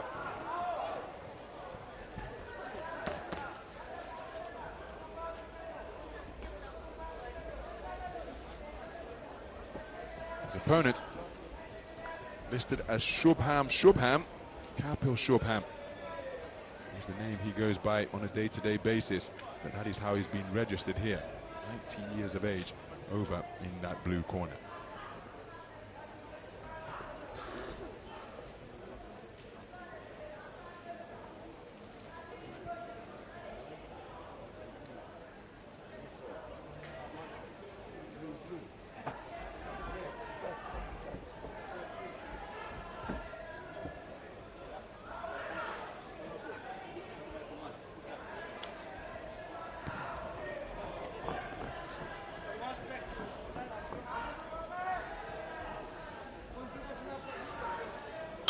Round 1. This is action in the men's 63.5 kilogram welterweight division. It's a contest between boxers from Armenia and IBN India. IBA neutral Indian boxing team. The man wearing red, tucking up, peering between high-held gloves, is Hovhannisyan, 27 years of age, part of a 13-strong Armenian boxing team. European Championship quarter-finalist at 63.5 kilograms last year in Belgrade. His opponent is Shubham. To box off the back foot, the man in blue for IBN India. He participated in the Asian Junior Championships down at 48 kilograms right here in the UAE at the edition in Abu Dhabi. Wonderful mover is Shubham. He's looking to maintain the gap and poke his way. Two profitable attacks off quick-fisted flurries such as that one. Looking to walk him down, get to work with heavier shots on the inside. Here's Hovhannisyan. Good reference to the body from Hovhannisyan and keeping the work going on the inside. And given the skill set that he possesses, I'm sure that Shubham scores with an accurate right uppercut through the middle. Takes a left jab, nice shot through the middle, but again he possesses terrific legs, does Shubham. Counter right hand, there's a check shot as he spun off the line. Flashy right uppercut, not too far away from Shubham.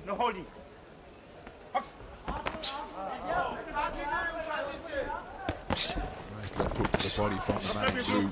Comfortable under fire while on the ropes.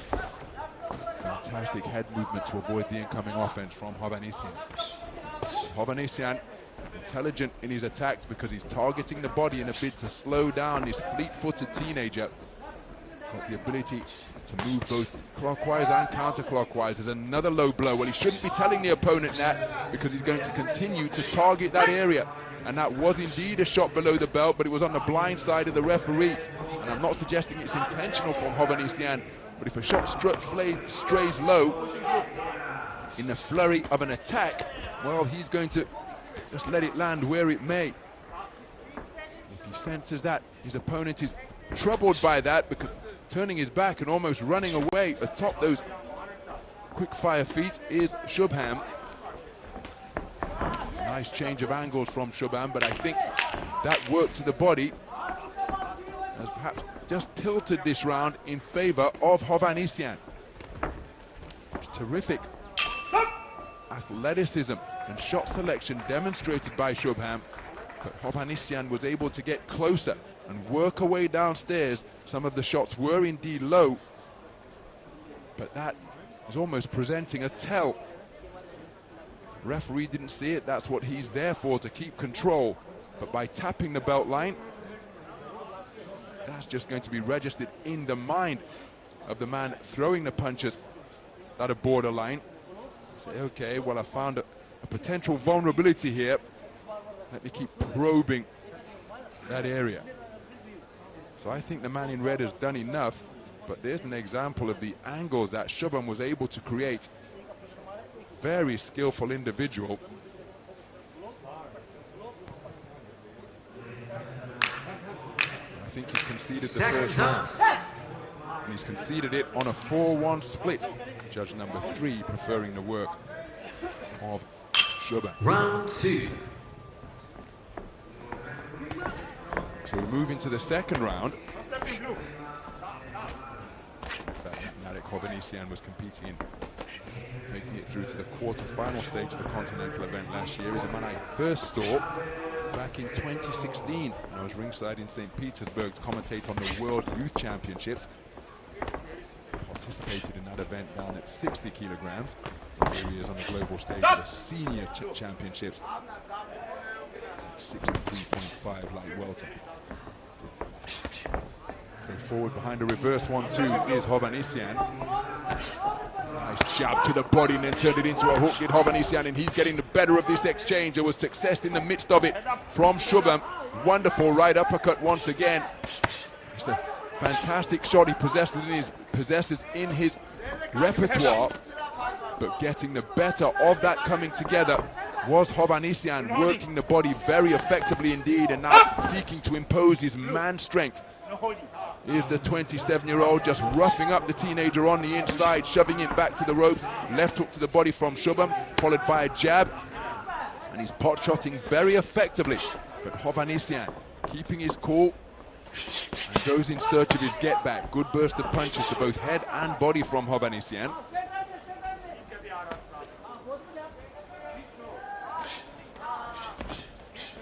Looking to vary the height of the jab, Hovhannisyan, but again, nice movement of the head from Shubham. He's targeted the body very effectively. Left hook to the ribcage wasn't too far away from Hovhannisyan. Again, it's a difficult endeavor to keep the movement going, but surely that's what Shubham should be doing here, because when he's standing and trying to trade with the more experienced, more mature athletes, well, he's just playing right into the wheelhouse of Hovhannisyan, who scored with a two-shot salvo that just rocks the head of Shubham sideways. Taking the punch as well, but he's taking a fair amount of them through this passage of the round, trying to fight his way off the ropes, touched up beneath his elbows once again, and now he's trying to get back to the space of center ring. Can he re-establish the movement that is such a prominent feature of his boxing?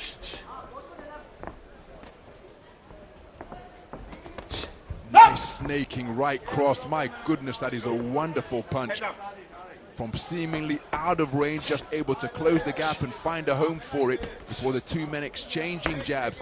Shubham's from the belt line, Hovhannisyan's from the shoulder. Terrific contrast in styles between these two boxers.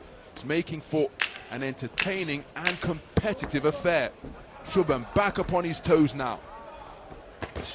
Check right hand as he spins off the line. He celebrates that success. It was indeed an effective shot, but I don't think he's done enough to win the round. Remember, he conceded the first on a 4-1 split. Cameos of this man's immense skills, but I think he's probably been outscored in the second, because by electing to hold his feet, Hovhannisyan took full advantage and worked him over to both body and head. Shots in between the elbows. Make no mistake, Shubham was always in the contest, and that was a cracking right cross. And coiling that right hand like a cobra and just shooting it up to tag the end of Hovhannisyan's chin. So he's in the round. I just don't think he did enough to win the round. It's a clean sweep of the cards of round number 2 for Narek Hovhannisyan. 10-9 scores returned for all 5 of the judges.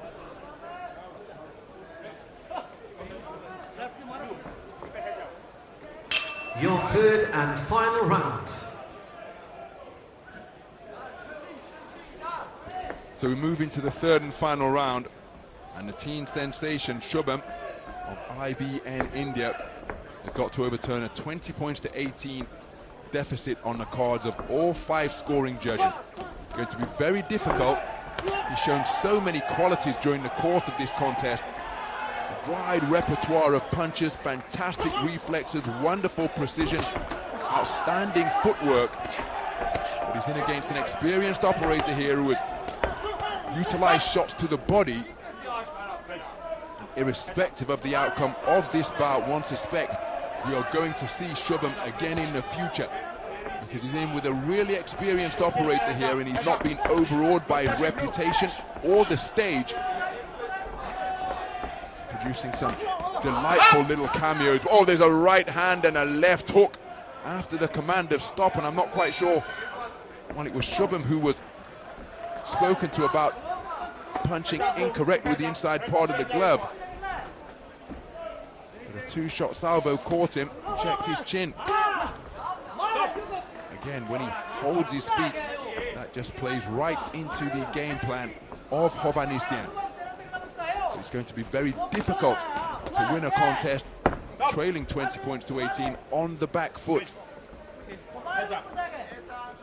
Credit to Shubham, he's showed the determination to stand his ground. Wonderful left jab off the back foot from Shubham, but grinding his way forwards once again. And looking to pin Shubham against the ropes is Hovhannisyan. Both boxers seeking to use what they have at their disposal. Nice change of angles from Hovhannisyan. Head up, look. Keep head up. It's good.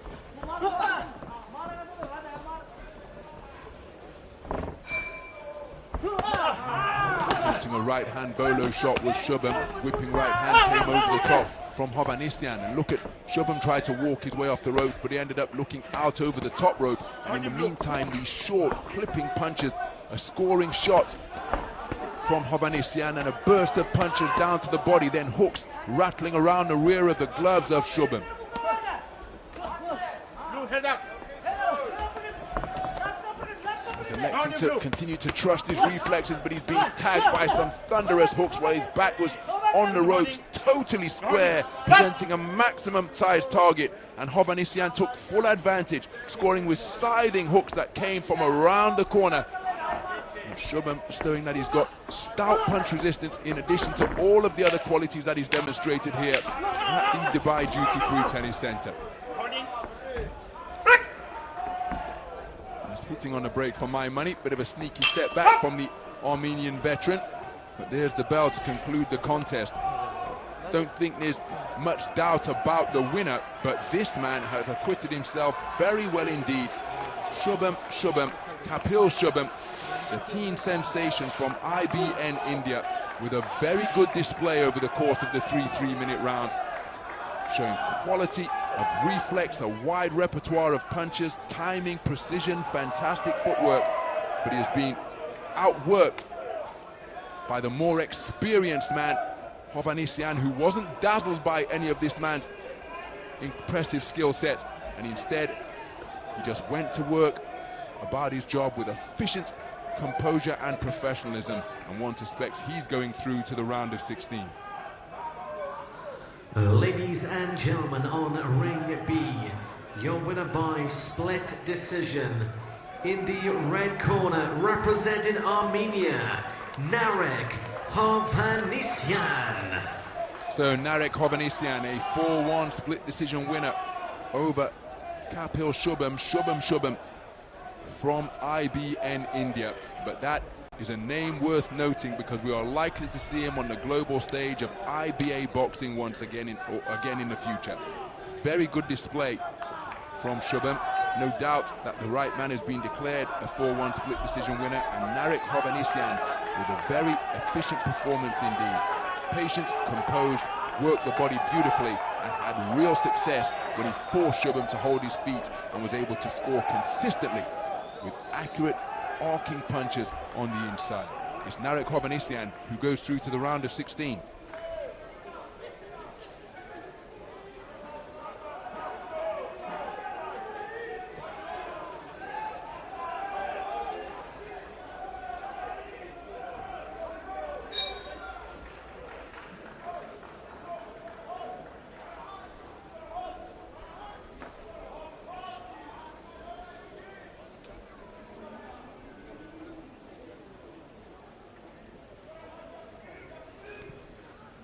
Ladies and gentlemen, on ring B, we now enter the 192nd contest in the elite men's under 63.5 kilogram light welterweight division. Introducing first your referee from Iraq, Mohammed Al-Sadi. Introducing into the red corner, representing Uzbekistan, Serat Ilyasov.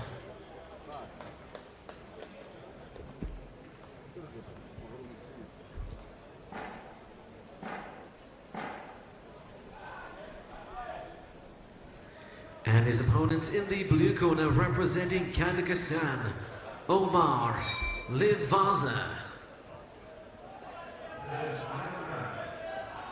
Your officials are as follows: from Algeria, China, Moldova, Russia, and Serbia.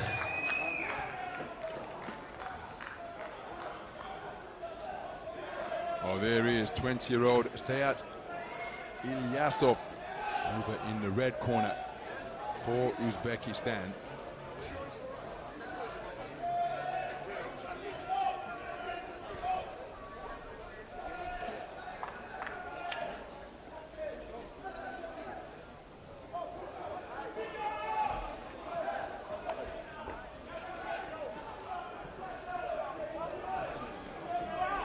His opponent over in the blue corner is 22-year-old 21-year-old Omar Livaza, tournament number 4 seed.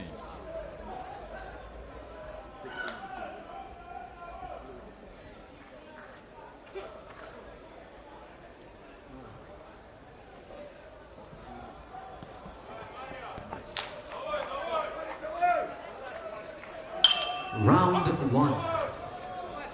This is action in the 63.5 kilogram light welterweight division, an all Central Asian affair between two incredibly skillful operators. The boxer wearing red is 20-year-old Serat Ilyasov, the 2024 Asian under-22 bronze medalist at 60 kilograms from the event that was held in Astana in Kazakhstan. His opponent, wearing blue, operating out of the southpaw stance, is the reigning Asian under-22 champion at 63.5 kilograms from the event held in Colombo in Sri Lanka earlier this summer. The second bout of the tournament, Ilyasov, day 1 round he won by abandonment against Anna Slayman of Palestine. Abandonment. Round number 2 before the start of number 3. Livaza just got the attacking left hand out of the southpaw stance, and aware of that is Ilyasov. First bout of the tournament at the number 4 seed, and that is right. Ilyasov onto the front foot immediately in search of his get-back. So spent an awful lot of time on against the ropes. Good right hand to the body from Ilyasov. So we've got a clash of heads while I'm keeping an eye on the ref. He's bumped his knuckles together. This injury has been caused by an accidental head clash. Always an increased risk of a cut. And orthodox and southpaw boxers share the ring. Ilyasov trying to get up close.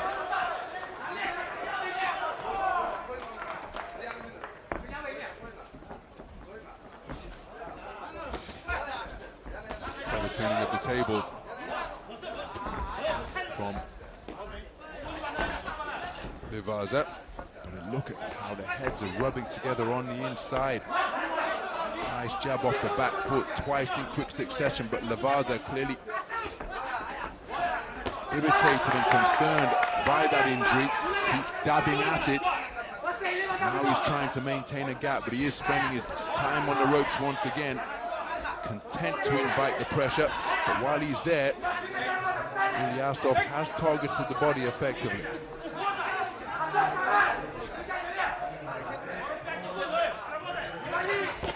Oh, that's a good right hand to the body landed by Ilyasov, looking to counter off the ropes as Livaza once again. Nice movement out of the corner, showing real coolness under fire, and a cracking southpaw left from the outer edges of ring center.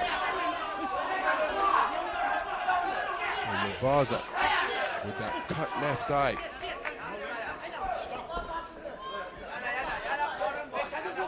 Still maintaining his composure, cracking left cross on the resumption from Livaza.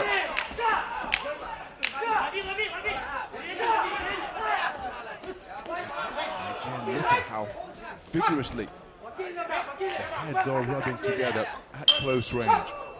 Here's the bell to conclude the opening round, an incident-filled first 3 minutes of boxing. Because Omar Livaza sustained a cut.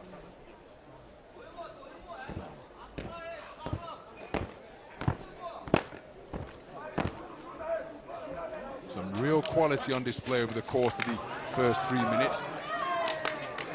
The man in red was certainly in the round, but I think the better work during the course of the round came from Livaza, particularly after he sustained that cut to his left eye.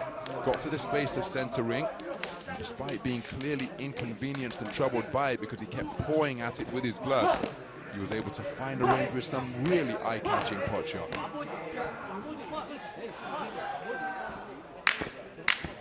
Seconds out.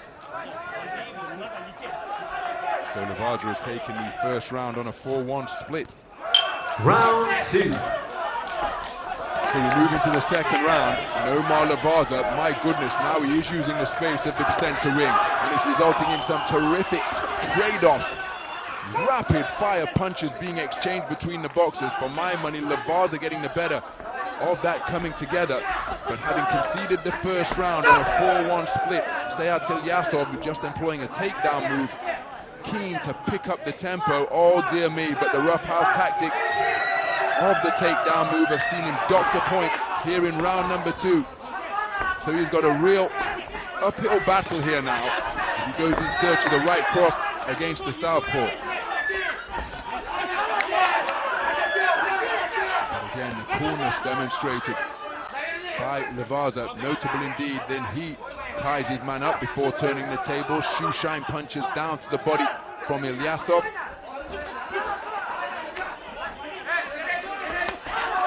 Sneaky left hand while spinning off the line clockwise to his left, and then changing direction, moving counterclockwise after scoring with the right jab. Wonderful footwork being evidenced, and then a right left to the sternum, followed by another flicking jab to the body. And Ilyasov is really struggling to close the gap. There he tries to do so, but he's celebrating every success.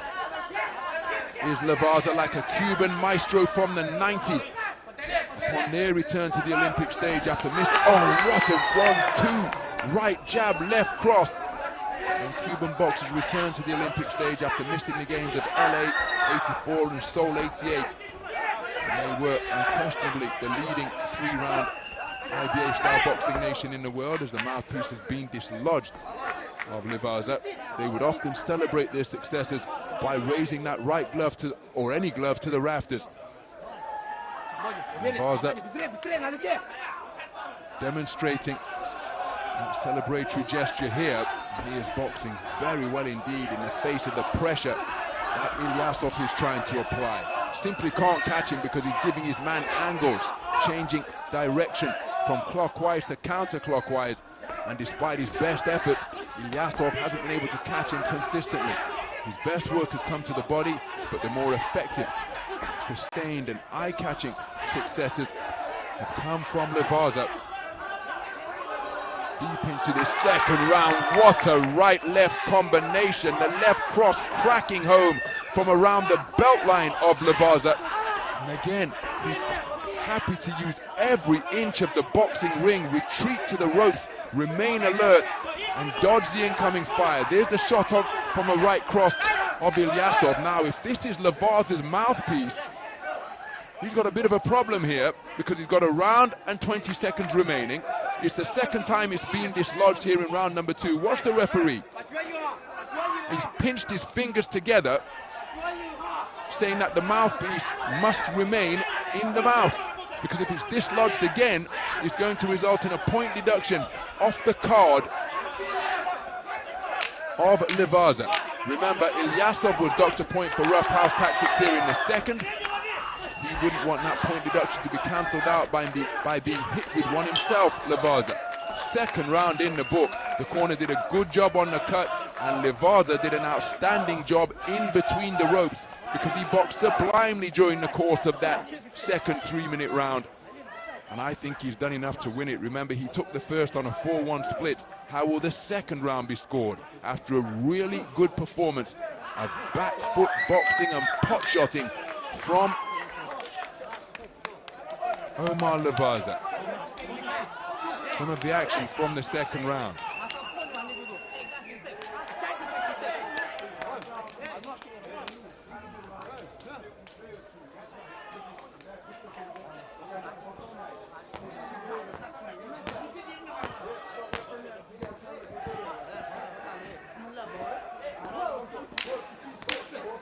Seconds out.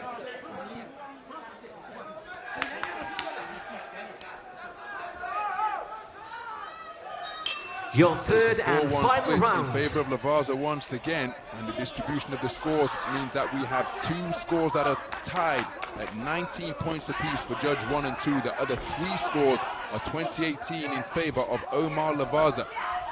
And remember, there is that point deduction to be taken into account as well after an MMA takedown move was demonstrated by Ilyasov at the start of round number 2. A cut left eye that has been sustained by Livaza has been dealt with effectively by the Kyrgyzstan corner. And despite his best efforts of trying to quicken his feet and dial up the tempo, he's in with an incredibly composed operator, is Ilyasov. Oh, that's a good right hand which just dipped the knees of Livaza momentarily. He's done as he's been doing all contest long, willingly retreating to the ropes and the corners. But Ilyasov landing a really solid right cross that momentarily dipped the knees. And there's another one of Livaza. Livaza holding on as he just managed to get back to the space of center ring. There's a disruptive left cross which disturbed the boxing stance of Ilyasov.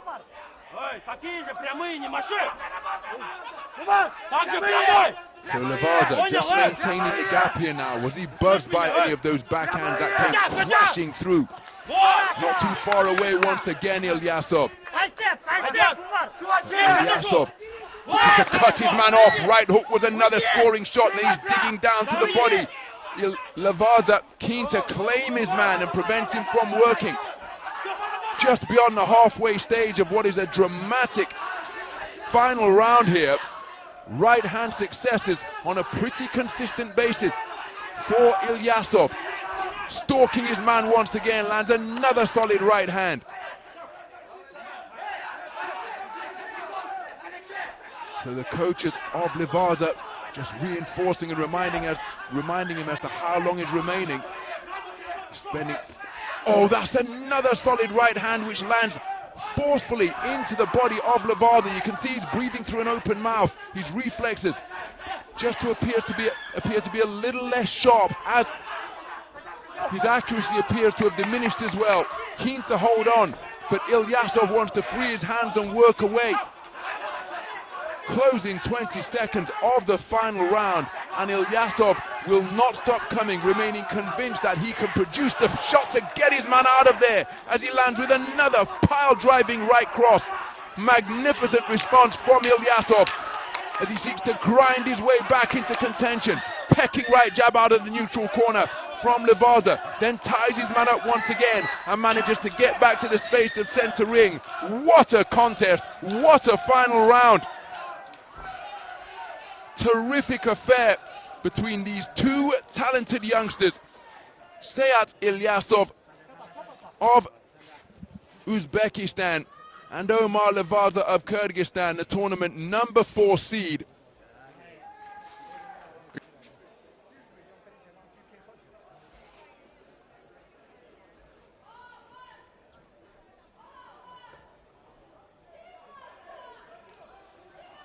So which way is this one going to go?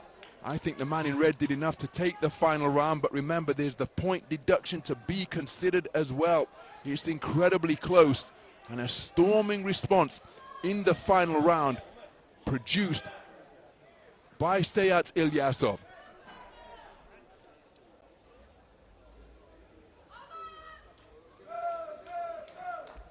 Has it been enough to overturn the deficit given that point deduction? I suspect that it is. Ladies and gentlemen, on ring B, your winner by unanimous decision, in the blue corner from Kyrgyzstan, Omar Livaza. So Omar Livaza, a unanimous point decision victor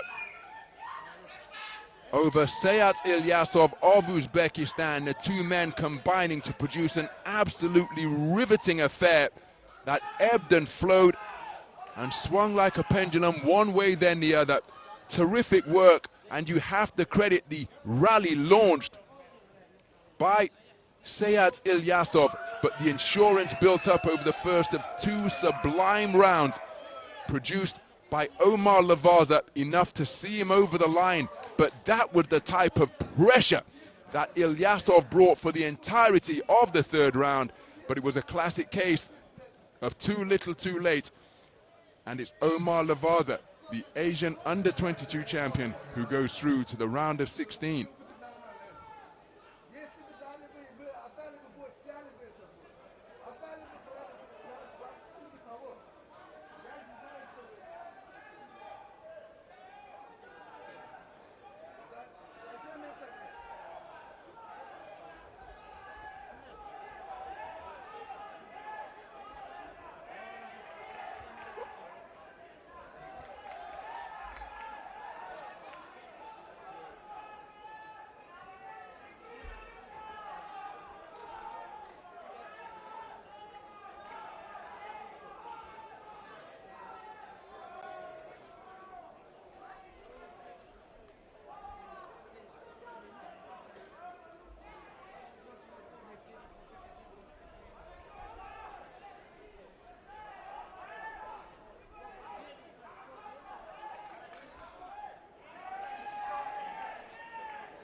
Ladies and gentlemen, on Ring B, we now enter the 193rd contest in an elite men's under 71 kilogram light middleweight division.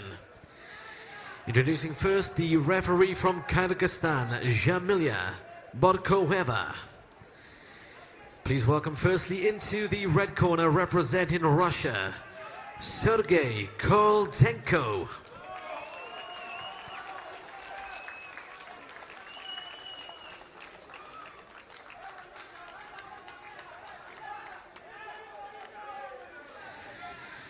And please welcome his opponents in the blue corner representing IBN India, Yashpal Yashpal. Your judges from Zimbabwe, Kingdom of Saudi Arabia, Cuba, Algeria and Spain.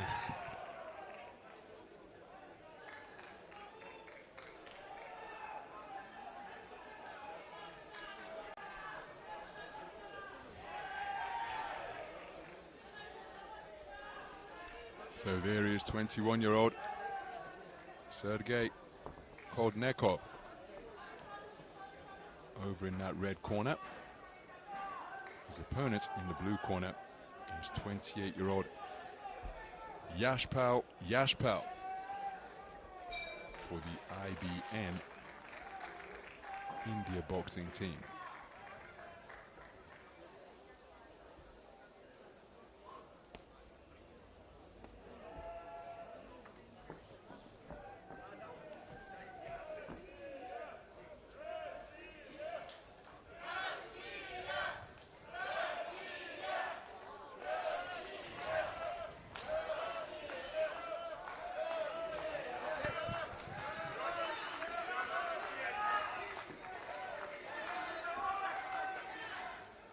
Round one. So we are in the 71 kilogram light middleweight division, and this a contest between boxers from Russia and India. The southpaw wearing red is Sergei Koltenko, 21 years of age, part of a 13-strong Russian boxing team. He's the tournament number 5 seed. 5 years ago, he took continental gold in the European Junior Championships at 66 kilograms. Here he's competing at 71, winning all of his contests in Sofia, Bulgaria to take that continental crown. The man who just got through with a decent right hand against the southpaw is Yashpal Yashpal, 28 years of age. He too part of a full-sized IBN Indian boxing team. 13 men, 1 in each weight division. And he, the 2021 National Championship bronze medalist, losing at the semi-final stage to Nishant Dev, who took World Championship bronze in the most recent edition at 71 kilograms and was an Olympic quarter-finalist in Paris last summer. Nishant Dev, now an undefeated professional based in the USA. He's currently training at the Mayweather Gym in Las Vegas, getting ready for a fight in Ghana at the end of the month. But that's an idea of the quality, as he takes a stiff left cross, but that's an idea of the quality that Yashpal has shared the ring with.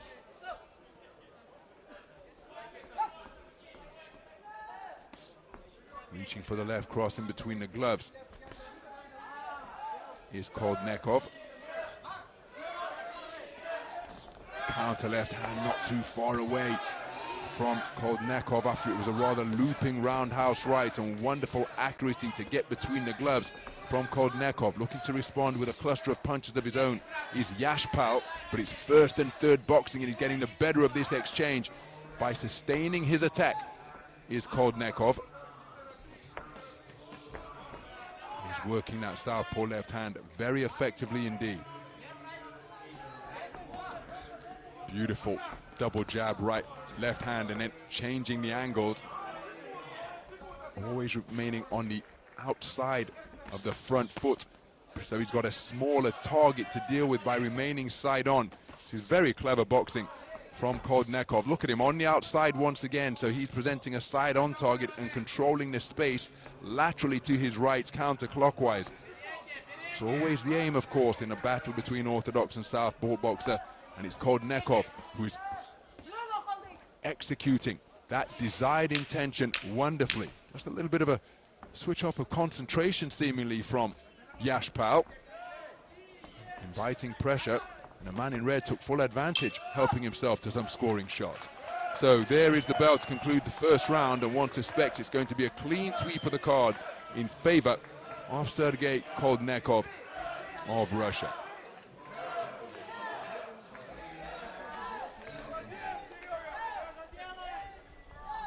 Some of the action from that opening round. Yashpal was in the round, but I just don't think he's done enough to win it. And the more we got through the first 3-minute frame, well, the more authority Koldnekov was able to assert. So there's confirmation. All 5 scoring judges returning scorecards of 10-9 in favor of Sergei Koldnekov.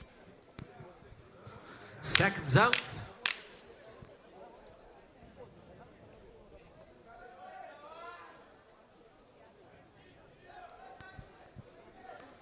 Round 2. Wow, I can tell you from my ringside commentary position here, when he was coming down the steps, well, I thought it was the towel that had been tossed in by accident, but the towel has indeed been tossed in, and this has been won by abandonment by Sergei Koldnekov.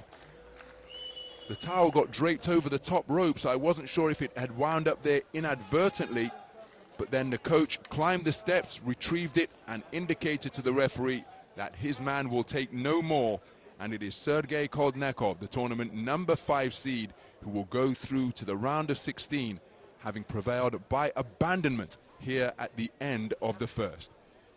Spirited effort by Yashpal, but his corner saving him for another day.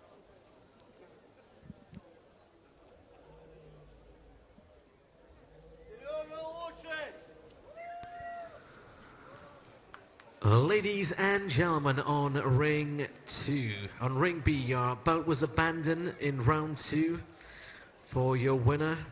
In the red corner, representing Russia, Sergei Koldnekov. So Sergei Koldnekov, winner by abandonment. Yashpal's corner pulling him out at the end of the first round. And it is the tournament number 5 seed who goes through after a very impressive performance in the 71 kilogram light middleweight division.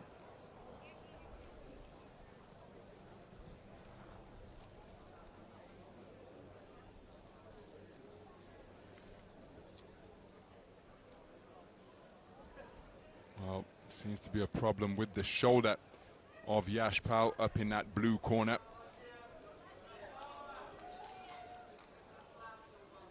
If there is a problem and you're rendered a one-arm boxer, not a good place to be, the boxing ring. That through consultation, through communication, and the coach are deciding that their man will not compete any further.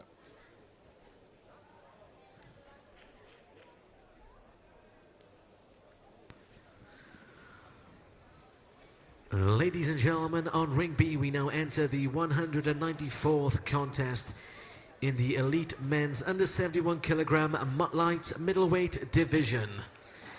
Introducing firstly your referee from Bosnia and Herzegovina, Tina Politan. Please welcome firstly into the red corner representing IBN Colombia, Juan Carlos Ubarnes Ubango.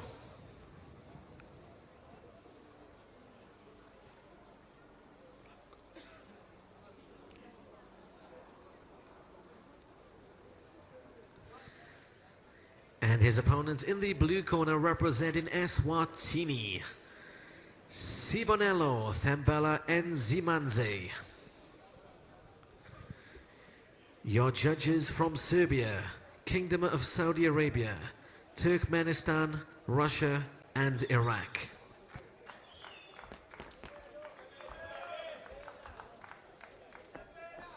So there is 29-year-old Juan Carlos Abanez Arango of Colombia.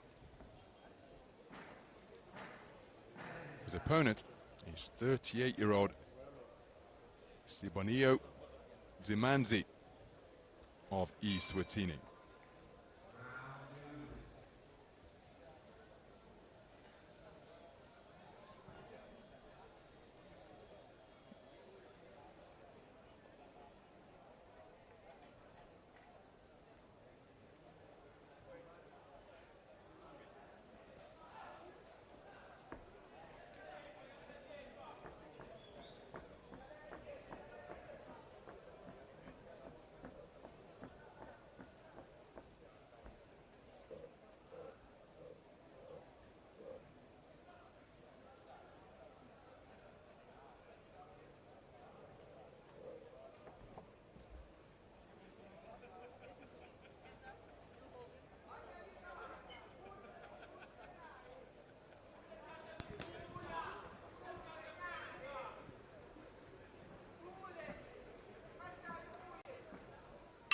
Round one. So we're in the 71 kilogram light middleweight division, and this a contest between boxers from IBN Colombia and Eswatini. The man wearing red is 29-year-old Jan Carlos Abanas Arango, part of a three-strong IBN Colombia boxing team. Brings a professional record to the ring of 14 fights, 10 wins, 8 of them coming inside the distance, along with 2 defeats and 2 draws. Made his debut back in April of 2019, and his last contest was in June of this year. Man wearing blue is 38-year-old Sibonio Nzamanzi. Nzamanzi participated in the last edition of the World Championships in Tashkent. Both of these men have shared the ring with some of the very best operators in the world. Nice left jab pushed out, and then dropping it down to the body by Nzamanzi.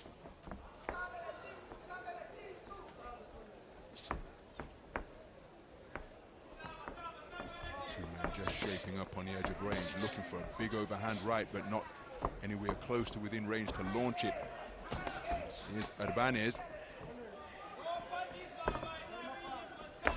Solid left jab pushed off the back foot from Urbanez, keeping his composure, just bobbing and weaving on the edge of range. Is Nzamanzi. So Urbanez reminded that he's to punch with the knuckle part of the glove and not slap with the inside of the glove. Nzamanzi playing with that mouthpiece, continually pushing it out, and that can present something of an alluring target for an opponent.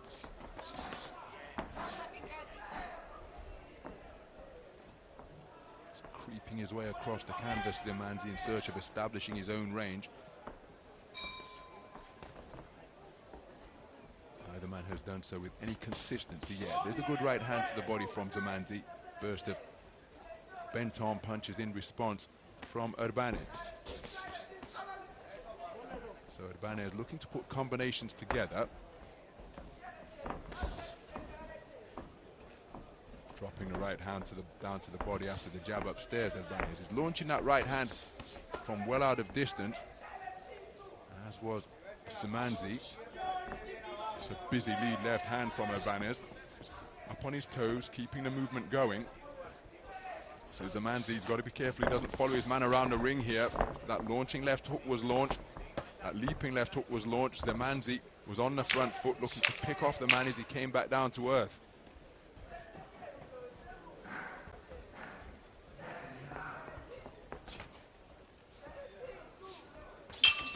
So a burst of punches to the body on the belt from Jean Carlos Abanas Arango.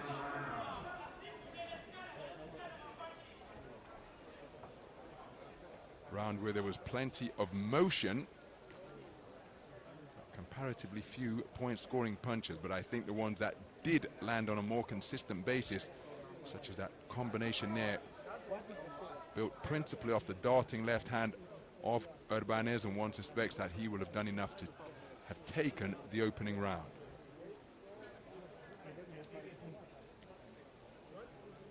And he's taken it unanimously, 10-9 for all 5 scoring judges.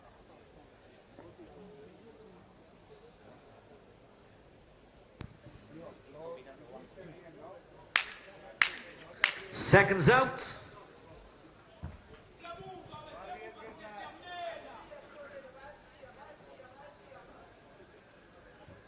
Round 2. So just some adjustments required to the short of Jean Carlos Urbanez Arango. I said that these men have both shared the ring with some of the very best in the world. First came across Urbanez back in 2018 when he fought in World Series boxing. Remember that tournament? The best, nice right hand over the top from Zamanzi, but the best IBA 3-round boxers in the world going at it over 5 rounds in a team concept. Hard right hand slung into the body, followed by another slapping right hand landed upstairs by Urbanez. But in World Series boxing, he faced off against Roniel Iglesias and Gabe Maestre. Nice right cross landed by Zamanzi. As for Zamanzi, well, way back as a younger boxer in 2013, he faced off against Carlos Adames in a multi-nations tournament in Almaty in Kazakhstan. Carlos Adames now the WBC middleweight champion of the world. But the 3-round format, very much the foundation of every avenue of success, irrespective of whether you make it through to the pinnacle of the IBA World Championships or the Olympic Games. Every boxer has to walk through the door of a club, and they will first be introduced to the sport through the 3-round format. Oh, for the second time in this round, once at the start of the round, the belt line of the man in red has to be made visible. So switch southpaw on the resumption has Urbanez. You mentioned the idiosyncratic tick of playing with that mouthpiece, pushing it out, and the referee just reminding Urbanez that the gum shield is to remain in the mouth. Busy off the ropes, bobbing and weaving, just throwing out punches in bunches, targeting the body with a good right hook, countered by a lead left from Urbanez, but it was a good right hand downstairs landed by Zamanzi.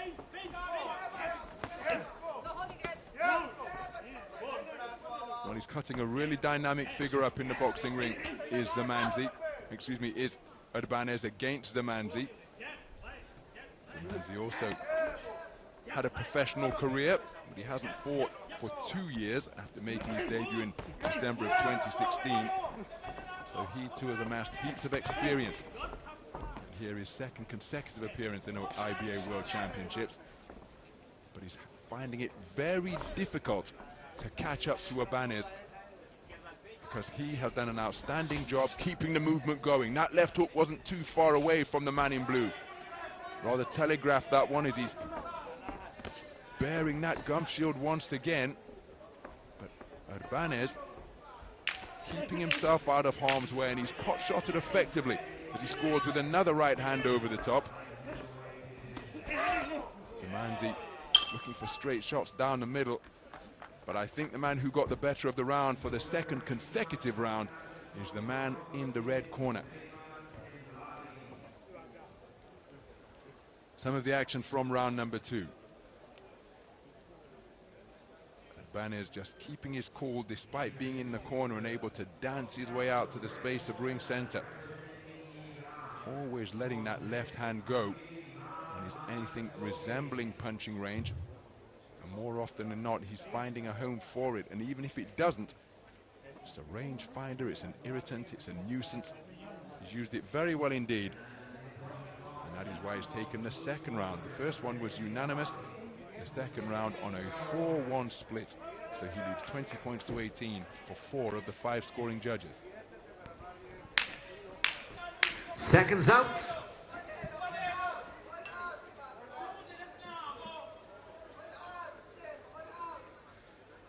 Your third and final round. So as we move into the third and final round of this men's 71-kilogram light middleweight contest in a round. Oh, that's a solid right hand. It's in the round of 32, and that is the type of power that the man in blue is going to have to unload here. Sibonio Zamanzi has conceded the first 2 rounds, the first one unanimously, the second on a 4-1 split. So he's trailing by 20 points to 18 for 4 of the 5 scoring judges here.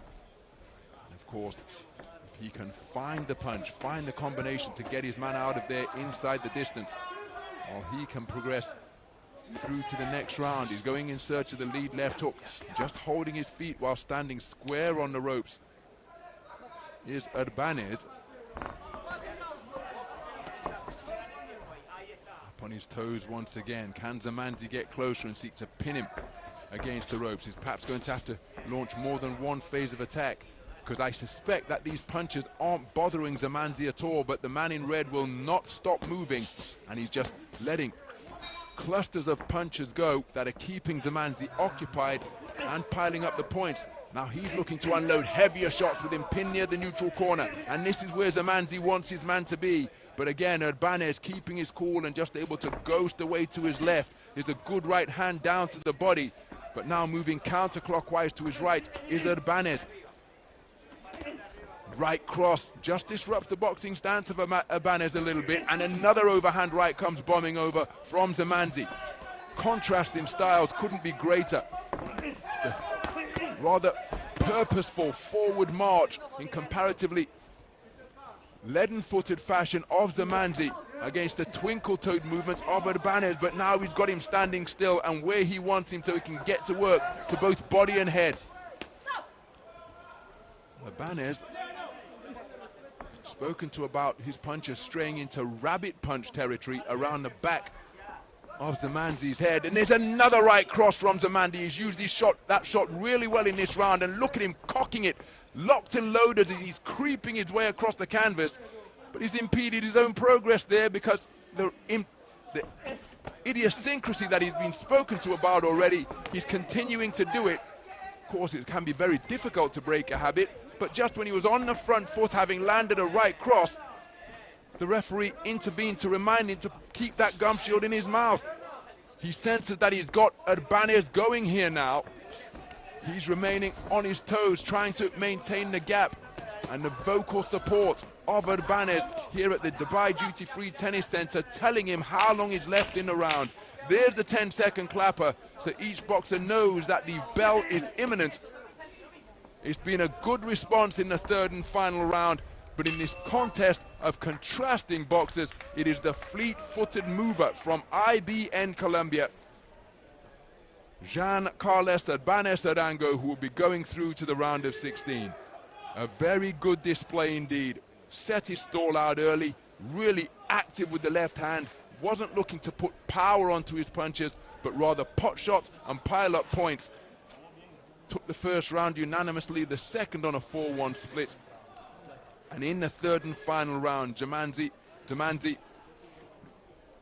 really did give it a go. Had right hand successes, but he wasn't able to inconvenience the man enough to overturn the deficit.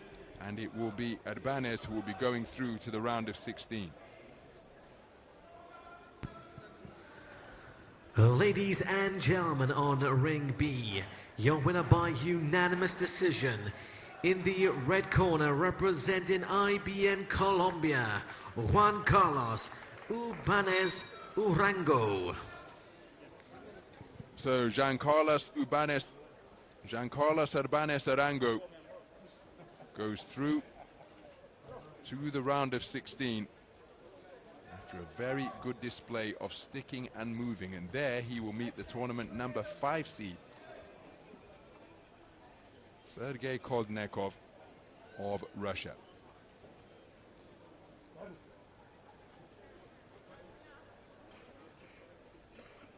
Well, it was the right hand that Zamanzi was looking to bring into play in the third and final round, but he wasn't able to land it with enough consistency or indeed enough power and timing to take his man out of there. Very good display indeed from Urbanez, and he goes through to the next round.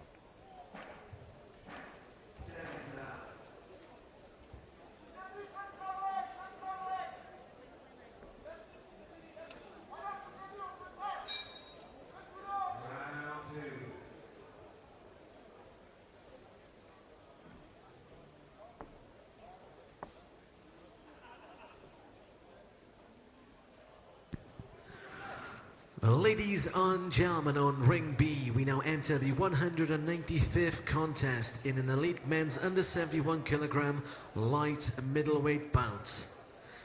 Your referee in the ring from Croatia, Eduardo Gustin. Please welcome firstly into the red corner representing Tajikistan, Davud Makhmatov.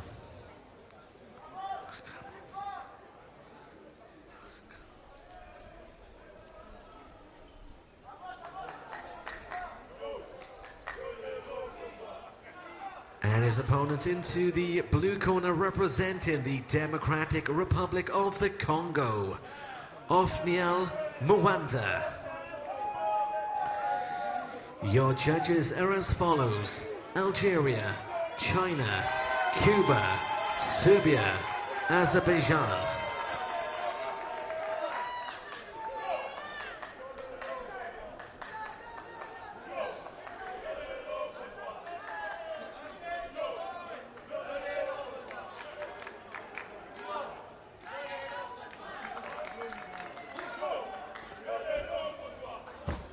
So there is 22-year-old Davud Makhmatov of Tajikistan over in the red corner.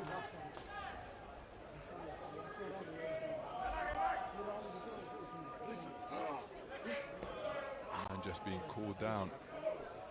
A shower of spray on the periphery of the blue corner. Othniel Mwanda of the Democratic Republic of Congo, 23-year-old, going for his debut here on the World Championship stage.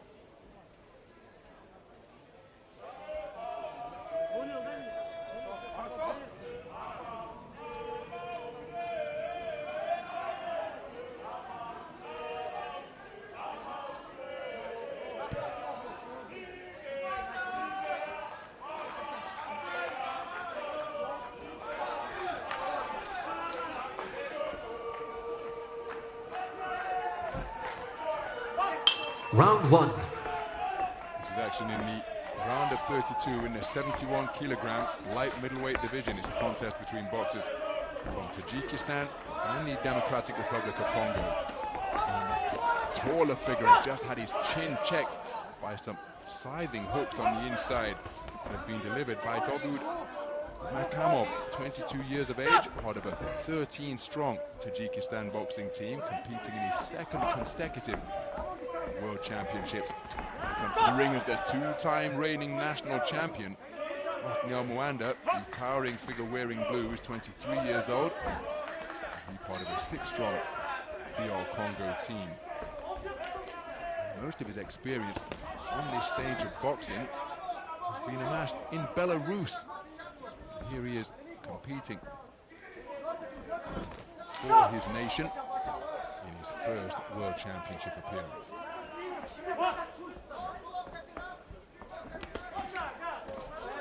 Heads coming together on the inside, rabbit punches being unleashed by Mwanda. Hitting and holding, right hook over the top. Makhmatov in response.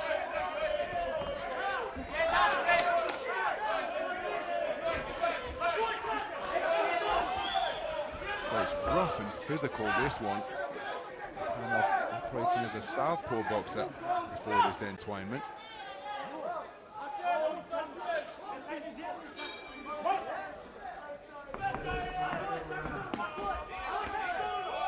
He's trying to close the gap against an opponent with far greater range, but now Mwanda getting onto the front foot and backing up Makhmatov. He's spoken to once again about keeping his head up. It's untidy, this one. You can see the intensity and the urgency with which Makhmatov is boxing. Right before the opening bell, he tried to get into the face of Mwanda. Let him know that he's about to find himself in a fight. That's a wonderful right cross against the southpaw from Mwanda. The two men tie one another up once again. It's physical and rough, is this one.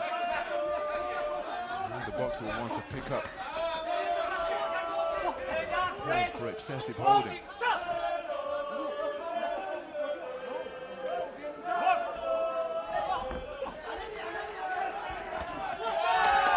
Nice light jab landed by Makamov. Followed up with a good left cross to the body. And again, these are more rapid punches being slung in by both men. My goodness, this one is physical at close range. You can see Moanda given his physique, that is precisely where he doesn't want to be. He landed a good right cross during the course of that round, but I think the better work overall came from this man. Makamov over in the red corner.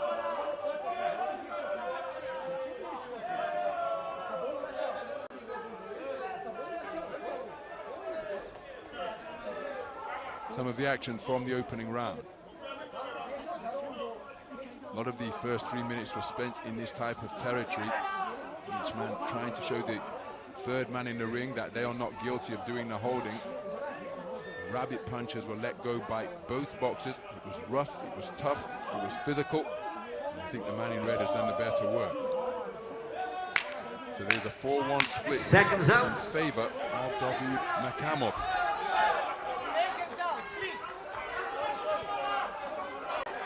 Round 2.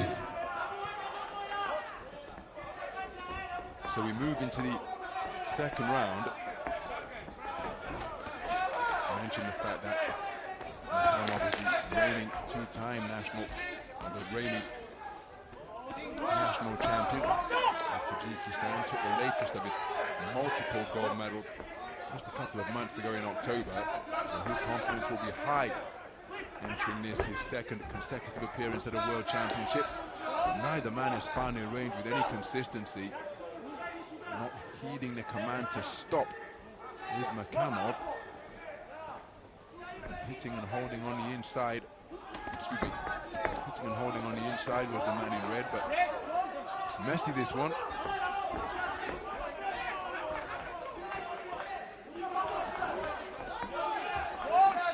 Again, Armando did it on a couple of occasions in the first round. He was able to establish his straight punching.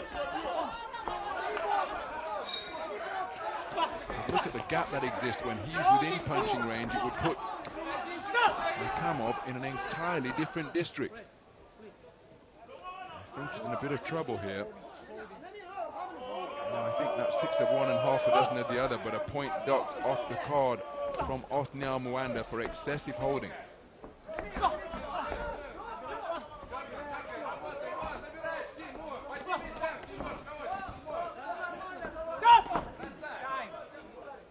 So now it's going to go, well, we've got a clash of heads.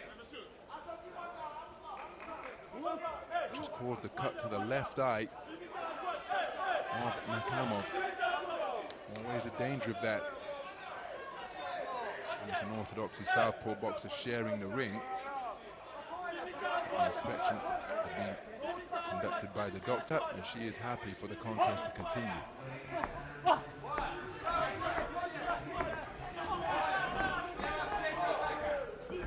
So that injured left eye will present a target here now. All happening here in round number 2. So second inspection of the injured left eye.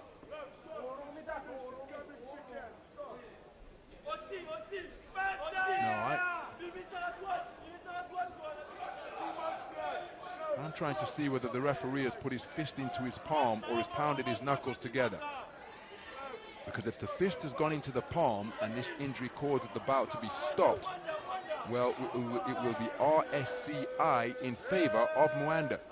There's no doubt that the cut was caused by a clash of heads, but if it gets worsened by a punch, and that's what causes the stoppage, well, that is the injury that will be decided upon. So you've got to try and make it back to the corner to get that injury seen to now. Has Makamov. why he's looking to maintain the gap and just get on the back foot. Remember, he took the first round unanimously. He's got the insurance of Mwanda having been doctor points for excessive holding, but Mwanda looking to back his man up across the ropes, literally running after him. So now he's been doctor point for failing to keep his head up, Makamov. So the point deductions have cancelled one another out effectively, and this one is going to be determined on straight boxing rather than the infringements that are being accrued at a rapid clip.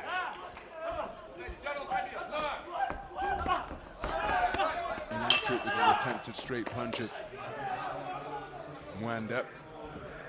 So, point off in round 2 for holding. Makamov cut in round number 2, and then he docked a point for failing to keep his head up. For what it's worth, I happen to think he did the better boxing in that round, which means that he's probably in a pretty comfortable position as we prepare to go into round number 3.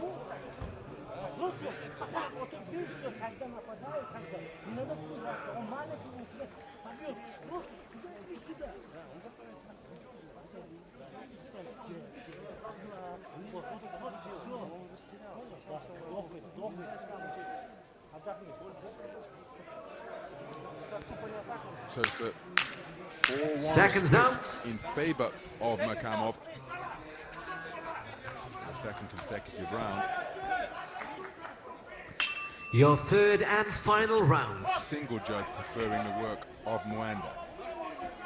So as we go into the third and final round, the distribution of scorecards means that we have 3 scores of 20 points to 18 in favor of Davoud Makamov. The other 2 scores are tied up at 19 points apiece after Makamov has taken each of the 2 completed rounds 4-1. So Mwanda got to try and produce a massive final round here. Remember, that cut will present a target that he will look to open up further with his punches, but he's not really been able to find any consistent success behind his straight shots. There is a disparity in experience on the international stage between the 2. Remember, it's the second World Championship appearance for Makamov, so he has experienced more. Flashing left hook not too far away. You can see just taking a rather long time for the punches to be unfurled, and he's not yet established his distance with any consistency, Mwanda. The incoming fire is rather easy to evade from Makamov's point of view.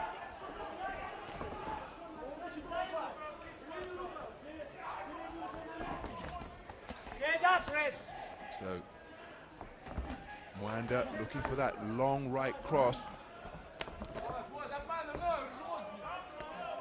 Makamov keeping him occupied with his activity over that front foot. Solid left cross driven into the body by Makamov.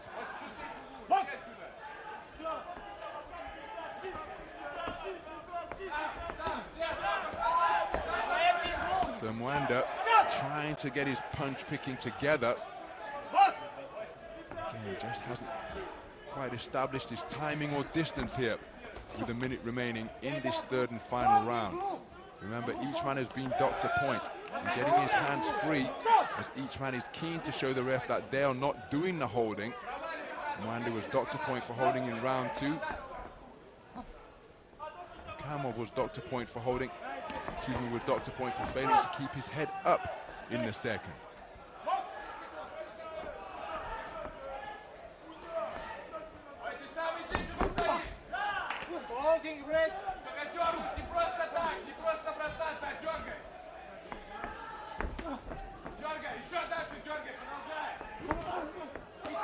So still going in pursuit of the finishing salvo that he needs is Mwanda, but just hasn't been able to find any consistent distance control behind his punches, and so that is why Makamov, after the sound of the 10-second clapper, took his foot off the gas, doesn't want that injury to get any worse, and going through in pretty comfortable fashion through to the round of 16 will be Davud Makamov of Tajikistan.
So just a bit of an interminable wait for the verdict to be announced.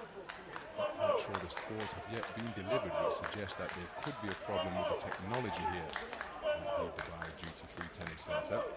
Difficult moments for the boxers, of course, not just those in the ring, but also those waiting to come in for our 12th and final contest of the session.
Ladies and gentlemen, over on Ring B, your winner by unanimous decision. In the red corner representing Tajikistan, Davud Makamov.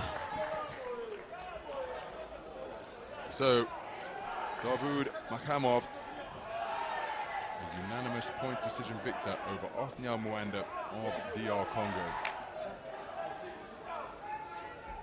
Contest.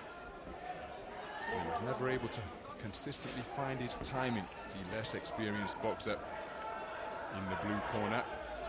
And marauding southpaw tactics of Davud Makamov serving him well.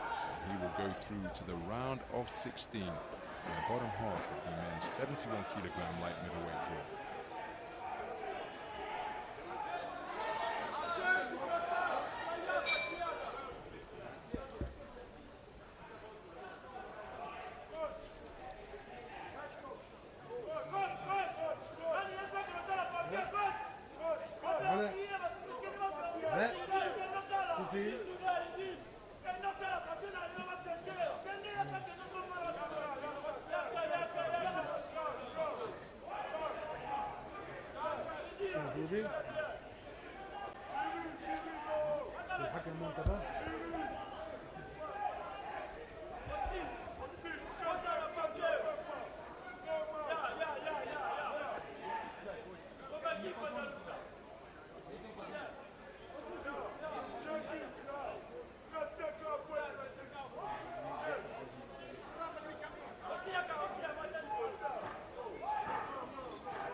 Ladies and gentlemen, on ring B, we now enter the 196 contest in the elite men's under 71 kilogram light middleweight division.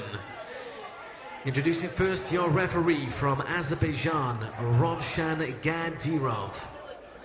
Please welcome firstly to the red corner, representing Mozambique, Tiago Osorio Moshanga.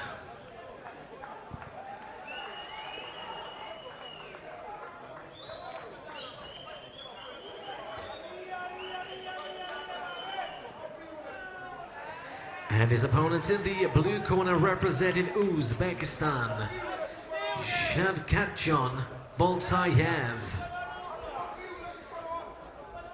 Your judges are as follows from Zimbabwe, Iraq, Spain, Algeria, and Turkmenistan.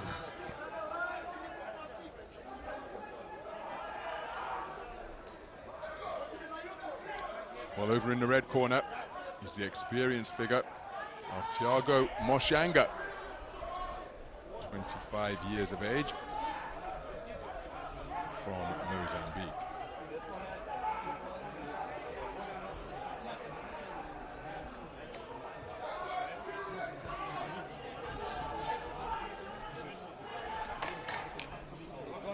Final instructions in the direction of Moshanga.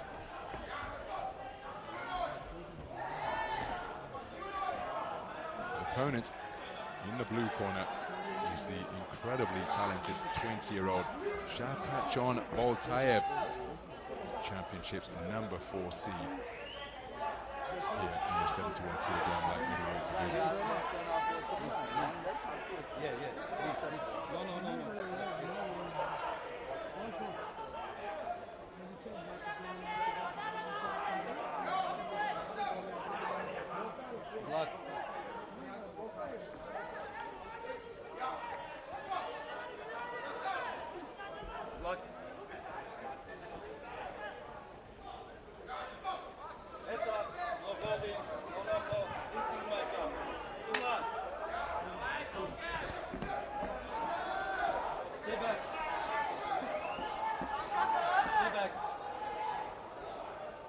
Round one.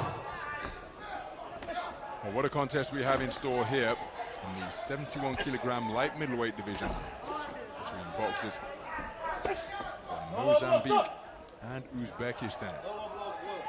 The man who's just been spoken to about the low blow as he's working that stab jab to the body and then bringing that lead left stick upstairs. Shavkatjon Boltayev is 20 years of age, number 4 seed here at Dubai 2020, and he's had a magnificent couple of years on the continental stage. Earlier this year in Bangkok, he took the Asian boxing under 22 gold at 75 kilograms.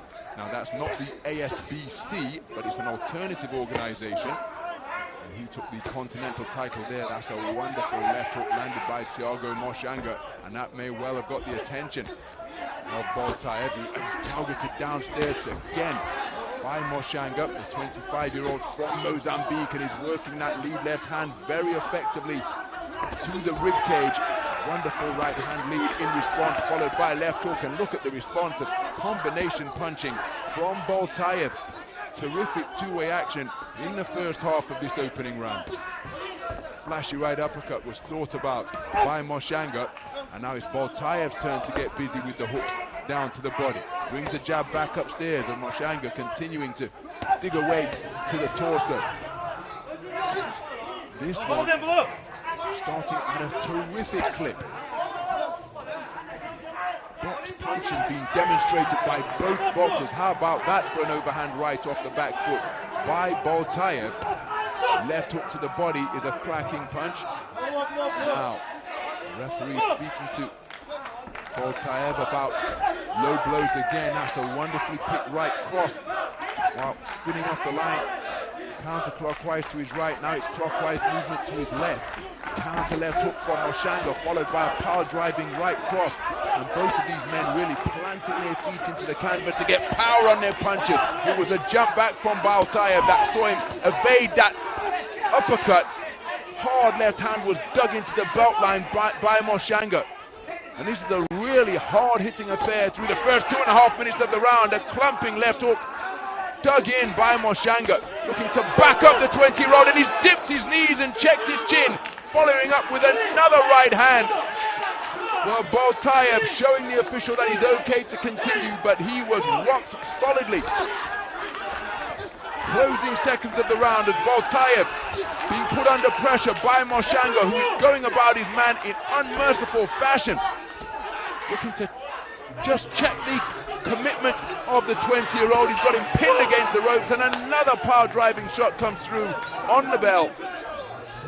What a blistering opening round in this 71-kilogram light middleweight contest. And Thiago Moshanga really did begin to find a range, setting about his man from the opening bell. Shavkat John Boltaev using his skill in the early stages to score with precise combinations such as that, but there was a right uppercut that Boltaev had to leap to get out of the way of. But thereafter, Moshanga simply wouldn't leave him alone. There was a left hook to the body. Big punches being thundered in by Thiago Moshanga. And he issued a standing count because he buzzed his man over against the ropes with some cracking hooks from both hands. Seconds out. Confined against the strands. And Thiago Moshanga has taken the first round on a 4-1 split. What a blistering first 3 minutes. Round 2. So the second round underway. Thiago Moshanga scheduled to box in the round of 64, but progressed against Sajjad Yakuba of Niger via a walkover. So it's his first bout of the tournament here in the round of 32. He was Olympian in Paris last year, and in 2022 at the Commonwealth Games in Birmingham, it took the estimable, recently retired Aidan Walsh of Northern Ireland to beat him in the gold medal bout. He came away with Commonwealth Games silver. I was at both the Paris Olympics and the Commonwealth Games to commentate on his progress, and he is a really effective box puncher out of that orthodox stance. Looking for the body shot once again as he whips in that bolo, then the left-hand bolo shot to the belt line. Actually based in the UK now, in Plymouth, is Moshanga, who is contesting the Commonwealth title in February. And that's another borderline blow from Boltaev. Didn't step back, Moshanga, and now he's got him against the corner, but a counter shot has caught him coming in. And now Moshanga takes the count. So intent was he on getting his own offense away that he was clipped as he advanced, sinking him to his knees. Now, how badly buzzed was he by that shot? Swinging for the fences with that right uppercut, and his balance hasn't yet returned. Boltaev being implored to come forward by his corner right next to my commentary position. And this is a bad moment of the round for Moshanga. Right uppercut, left hook gets through. And Boltaev looking to bring the hands down with that wonderful body shot. What a second round we're witnessing here. What a contest. Moshanga deciding that offense is the best form of defense, looking to back up Boltaev with his presence and pressure. But it seems to be advantage Boltaev here now after he clipped his man with a short right cross while pinned against the neutral corner. Overhand right was inaccurate. Now a boxer in condition can recover in a blink. Remember, I was at the 2001 World Championships at the Odyssey Arena in Belfast when David Hay in the gold medal bout against Odlanier Solis rocked the Cuban maestro down to his boots, and the follow-up hook was just millimeters away. But by the time the 8 count had been administered, Odlanier Solis had recovered all of his senses, and he went on to claim gold, stopping the haymaker inside the distance. Beautiful left jab from Boltaev. Another right hand crashes through, followed by uppercuts and hooks from Boltaev. My goodness, this is a hard-fought, hard-hitting affair. And Moshanga appears to have recovered, and he thought about throwing a right hand on the bell, but was able to pull the punch. What a blistering 3 minutes of boxing in our final contest of session 7B here. And he's given an awful lot to get himself back in contention. Remember, he lost the first round on a 4-1 split, but what a response as he's near the corner.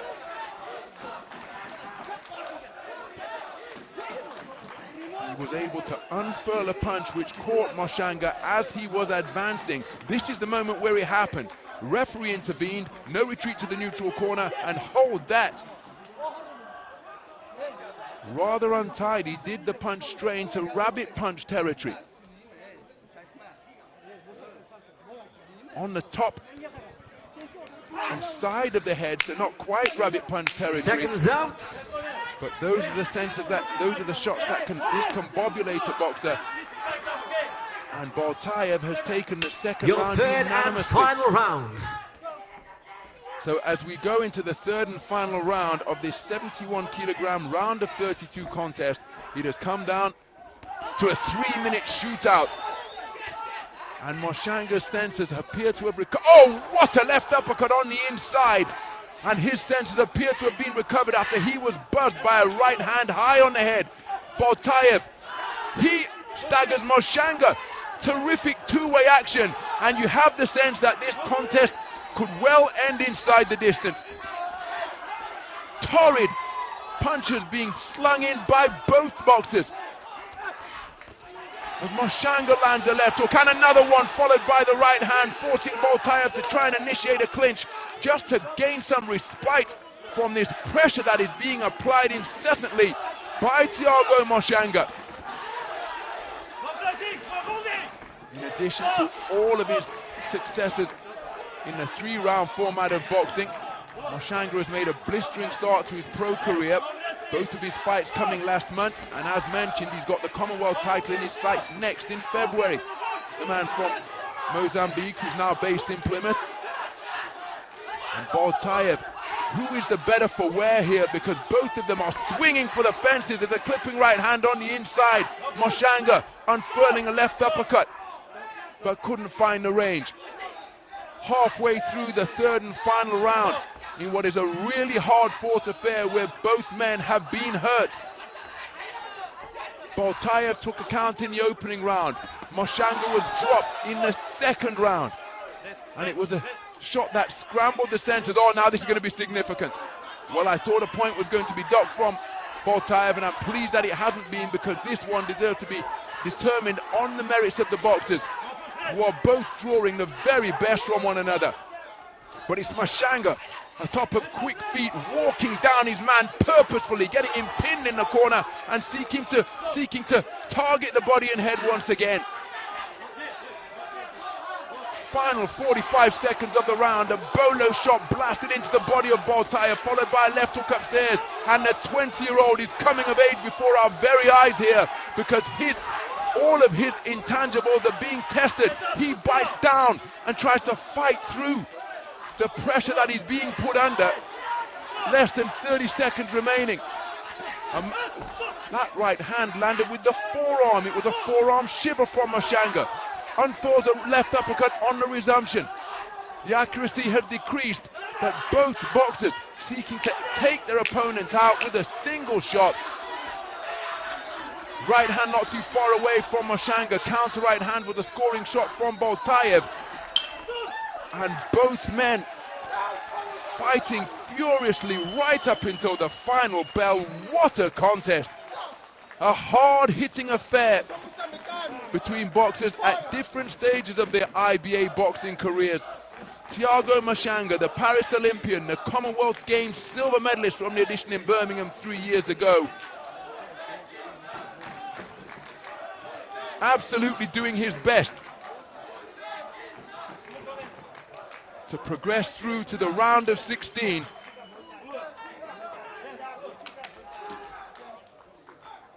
And good to see that respect between the two at the conclusion of 3 pulsating rounds. Now, I happen to think that Mashanga has done enough by taking that final round, but what say the judges?